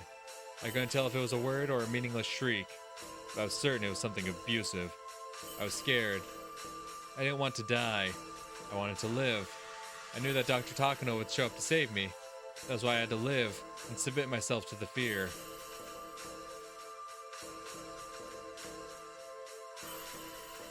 The hand with the bandages grabbed my hair and dragged me along. All I could do was apologize and beg for forgiveness while hoping the beast had even a tiny bit of mercy in him. I was like a broken, apologizing doll. A mad doll that kept muttering apologies until its key wound down. I was their toy, shedding tears, coughing blood, and apologizing in place of clicking gears. I could see into the shower room while he dragged me along. The door was open and I heard wailing from the inside. What I saw was very strange. There was a locker on its side in the shower. What an odd sight. A locker was taking a shower sideways. I'd never even imagined anything like it before. The locker was taking a cold shower while two staff members hit it with bamboo swords. I explained the metallic noise I heard before. The beast didn't want me to see that. He pulled my hair violently and twisted my neck so that I looked in the opposite direction. Then I realized. He didn't do that to stop me from watching that shower. He did it to make me look at something else. I saw a window in a courtyard. Usually it was too dark to see anything, but the lights were on and the courtyard was very bright. Then I saw it. Inside of the hen house. I saw... What is that? Blank and blank and blank. Okay, you gave me names earlier. Why are names being censored? That hair was Eriko's. But why was she... That was far too...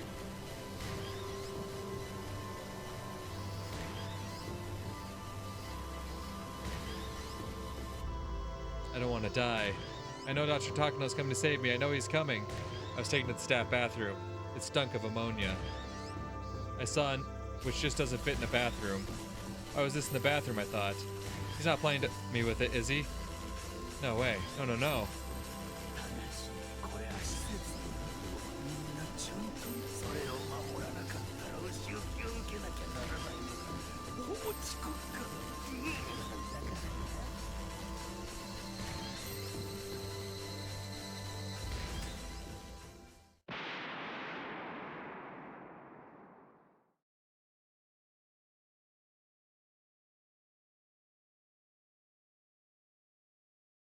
Hmm.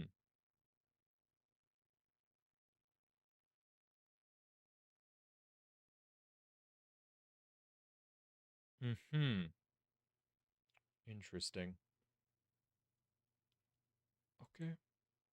Keep it pushing.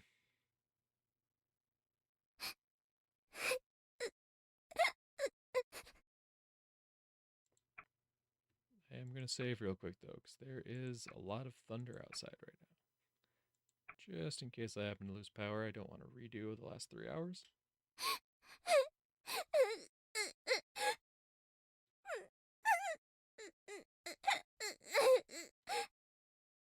How long have I been crying? I don't even know how long I've been comforted like this.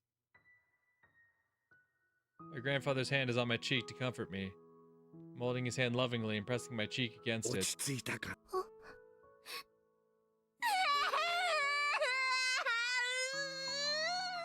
My grandfather put his other hand on my head. The warmth of his palms gradually calmed me down. Piles of documents were all around me. It was a mistake to sort through data while lying on a fluffy carpet. Must have fallen asleep. I had a terrible う dream. つ伏せに寝ると胸が苦しくて悪い夢を見やすい。もうこんな時間だ。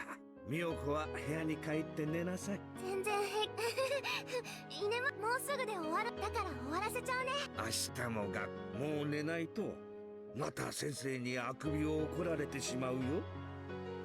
I've been going to bed late recently. Because of that, I yawn a lot at school. My teacher must have written a note to my grandfather. 大丈夫。ちゃんと終わったら寝る。だから続きをさせ。それに早く書斎に戻って論文の続きを書くの。 The day for him to present his findings is approaching. He's been working so hard, devoting himself to his research, but there's unfortunately a limit to what an individual can do. He needs a collaborator in order to go further with his research. He has to explain that his investigation could be the key to solving the mysteries of human behavior and make sure people understand just how important his work is. But this research is about a very complicated subject, so he couldn't seek assistance from just anyone. Someone will be able to help him one day. Believing that, my grandfather earnestly continued his research. I want to help him more, but all I can do is sort through his data and tidy up his materials. I also assist him around the house so he can concentrate more on his research. He always tells me how helpful I am, but that isn't enough for me. I will study hard, get into a good college, learn many things, so I can actually be of assistance to his research. I'm a mediocre student right now and I don't particularly like school, but I will do it. I want to help my grandfather. If his heart were to fail and he couldn't continue his research, I wouldn't hesitate to cut open my chest and offer my heart up for him. If he needs lungs, I'll give him my lungs. If any of his organs fail, I'll give him mine. There's nothing strange about those feelings. They're perfectly normal ones. For if he had found me even a day later, I might not have been alive. Or even if I lived, I would have been without my body intact, or with my mind lost to me. In other words, I'm alive because my grandfather came to save me. If he hadn't rushed to find me, I wouldn't be here. So I won't hesitate to give up my life for him. Moreover, I'd be more than happy to do that. Even though I want to be with him forever, human lives aren't immortal. Just like how my parents died, it happens, so suddenly, without any warning. I will never heal from my parents' deaths, but now that I have my grandfather, I'm not sad. However, his existence isn't eternal either. He may disappear all of a sudden for any unexpected reason, just like my parents. That's why I wish to be a part of him. That way, no matter what happens, we'll be together forever. I don't want to be alone ever again. I want to be with my grandfather forever. I want to help him forever. わかった。じゃあこの資料の整理が終わったらちゃんと寝るんだよ。約束。約束。 We pinky promised after that. We smiled at each other and my grandfather went back to his study. The dried up tears are making my cheeks itch. I head to the bathroom to wash my face and brush my teeth. I looked at my face in the mirror. None of my grandfather's features are recognizable on my face. Of course they aren't. We're not related. He must have a family too, but I've never heard about them. He doesn't seem to want to talk about that subject, so I don't ever ask him about it. I don't care if he has real grandchildren or not. Even if I'm not related to him, I'm a granddaughter of Hifumi Takano. I'm not just a granddaughter either. I want to be more than that. I don't want a parent-child relationship, nor a lover's relationship, nothing like that. I want something more certain that binds our souls, something that not even a tragedy can destroy. I am Miyoko Takano, Hifumi Takano's granddaughter. Maybe it should be Mio instead. That's what my grandfather sometimes calls me. I want to succeed Hifumi's spirit. Since his name counts from 1 to 3, I want to share that 3 and be the 4th in his line. Today, my name changes. I wrote that new name in the mirror, Mio Takano. What a wonderful name for the new me.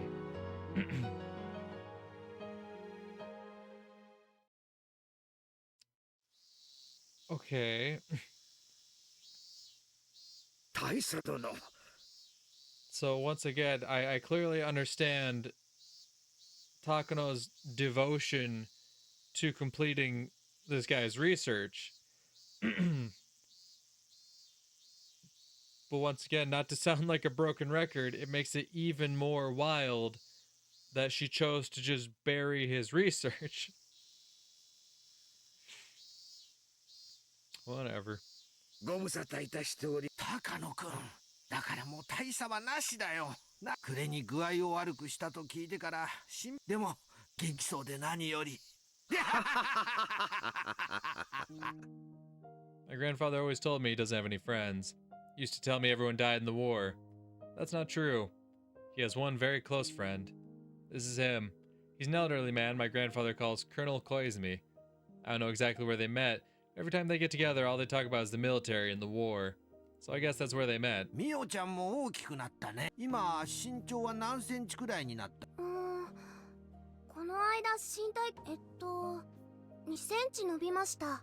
そうかそうか育ち盛りはいいいっぱい食べていっぱい運動していいなあ高野くんはこんなに可愛いお孫さんに恵まれて Mr. Koizumi knows that my grandfather and I aren't related, but he always calls me his granddaughter. That makes me very happy, so I poured a little more black tea in his cup. After I finished serving tea, I left with a bow. I wanted to stay and listen to them talk, but I guess my grandfather doesn't want me to hear stories of the war, so he always makes me leave. I left before I was told to. Having to leave doesn't mean I needed to go to a different room. I just head to the other side of this huge living room instead. Although I'm not right by them, I can still sit on the sofa and listen to their conversation. If they need something, I can come help them right away. I try to earn points that way to prove I'm useful. I sat on the sofa away from them and started reading an encyclopedia. While doing that, I tried to listen to their conversation. それはよかった教授たちは都合が合えば再来週の日曜日にも早速来たいって言ってくれ本当ですかありがとうございます小泉さんいや高野くんが書いたレポートがそれだけ興味深かったことの証左だのかなり関心を持ってくれてねノーベル賞ものの研究になるかもしれないとノーベル賞だなんていやお言葉だけでも恐縮です My grandfather laughed. Since he laughed so cheerfully, something great must have happened. Mr. Koizumi must have shown the society the essay my grandfather was about to announce and gauged their reactions. And supposedly they found it extremely interesting. That means they recognized the value of my grandfather's research. Makes me happy too. しかし、いつも心配なのは、君自身がひなみ沢症候群に感染してしまってやし、君が自分の首をかきむしるようなことがないよう。ひょっとすると、でも、ひなみ沢症候群は、普通に生活する分には決して危険な病気ではないのです。村人たちがお社様信仰を作り出し、でも時間とともにそれは薄まり、今ではよっぽどのことがない限り発症することはないようです。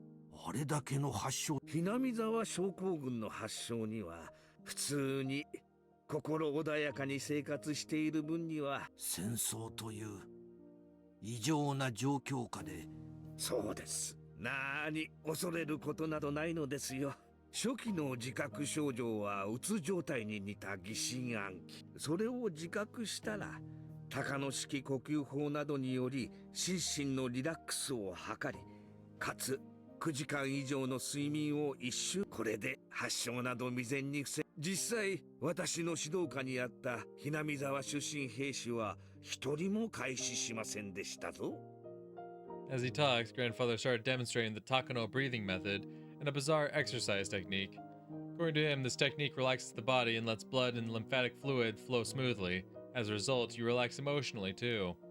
But the movements involved in the technique are so weird. I had to look away because my grandfather looked so silly. That was the one thing about his research that I felt bad about. Oh. Grandfather asked me to do this exercise too. I don't want to make him sad, so I do it when instructed. ならばいいんだがね、研究対象が元で死に至ってる医学者は君も気をつけての。だが研究に準じた彼らの偉業は死後も揺るがない。研究者としては本懐でしたでしょうな。 Grandfather tells me about Hideo Noguchi often. He was born as the son of a poor farmer, but he studied hard and became a doctor. However, he was mistreated because of his background, so he left Japan. He moved to the United States. There he made many accomplishments as a researcher. He discovered a vaccine for yellow fever. Grandfather's background is somewhat similar to his, so he often said that of all researchers, he admired him the most. Hideo Noguchi died in North Africa. While he discovered a vaccine for yellow fever, he heard it wasn't effective on yellow fever in North Africa. He went there to research it, came down with the disease, and died. A researcher losing his life for his research. Sometimes that is a test of a researcher's courage. In that sense, Grandfather is very brave to visit Hinamizawa himself to gather information. He himself says he may already be infected, although my grandfather estimates from ancient texts that the Hinamizawa syndrome was only a menace centuries ago, and now it's no different from the usual bacteria that share symbiosis with humans. Many people become ill with the disease during the war, but that was because they were in an extremely abnormal situation. In today's peaceful environment, it's almost impossible for a person to develop symptoms. He sounds very optimistic, but he never brought me with him to Hinamizawa, so maybe he isn't as optimistic as all that. However, since I live with him, there is a possibility that I'm already infected as well. I'm not worried at all. That's because my grandfather has taught me that as long as I maintain myself physically and emotionally, I won't develop any symptoms. I know all about the horrible terminal symptoms of Hinamizawa syndrome, but I'm not overly fearful of them. Grandfather's enjoying his conversation with Mr. Koizumi. That's understandable. Mr. Koizumi told him some people showed great interest in his report. They even want to come over on Sunday, the week after next, to meet and talk with him directly. With the rapid advance of modern medicine, unexplored frontiers are steadily dwindling. Was it possible that the Hinamizawa syndrome my grandfather discovered might be a new continent in the field? It'll be decided in 2 weeks. It sounds like there will be more than one person coming. It also sounds like they're all important people in this society. They're all rich and famous, yet they aren't satisfied with just that. They all want to be involved with something that's worth an international award. This is a chance to gain assistance and sponsorship at the same time. では再来週、私も様子を見に来ます。ぜひ頑張ってください。これもすべて小泉さんのおかげです。本当にありがとうございます。それは無事賛同者を集められてからにしましょう。その折にはぜひ秘蔵のワインを開けて乾杯といきましょうの。That was the last of their conversation. My grandfather kept his head bowed until Mr. Koizumi was gone. Sounded like he set up this great chance for my grandfather. So I bowed my head just like him. 聞いてたかい？ようやくチャンスが巡ってきたよ。私のレポートに関心を持ってくれる人が。聞いてたよ。これでおじいちゃんの研究に協力してくれる人やお金を出してくれる。まだそうと決まったわけ。Although he didn't want to admit it, he had a good feeling about it. The research he had conducted all alone was finally about to gain recognition. 再来週の日曜日なの？忙しくなる。プレゼンテーションで第一印象のすべてが資料を読みやすく作り直したり、いや人前できちんと説明できるよう少し練習をした方がいいかもしれん。とにかく手落ちがないようにしっかりやらないと。資料の作り直しは大事だね。おじいちゃんの字は読みにくいから。とにかく忙しくなる。再来週か。そうだね。私もお手伝いする。ホルマリンの容器とかのホコリも拭き取ら。あと丸まった資料の反りを直さないと。絨毯の下に敷いて。やらなければならない。みよ、手伝ってくれる？もちろん。学校休んでお手伝いする。それはいかん。We laughed together, thrust our fists in the air, and motivated ourselves to work hard toward the week after next. Since that day, my grandfather spent more time in his study. It's not easy to create a report that you're going to show other people. Copying machines hadn't been invented back then, so everything had to be handwritten. He knows it's somewhere, but he just can't remember where he put the data he needs. As for me, I have to make sure I have enough guest cups to serve tea, so I'm counting them. Do I have enough tea leaves? Maybe we should get something to go with tea. My grandfather knows nothing about these things. There's a whole list of chores to do. I need to clean the windows so the room will be bright. What else? The 2 weeks pass quickly while we busy ourselves getting things done. What a wonderful 2 weeks it is. I finally feel that I'm actually doing something to help my grandfather with his research. Hope the day of the meeting will be a memorable one for my grandfather. Hope that day will be a beautiful and clear one. Some tells me it doesn't go down that way. Just a hunch.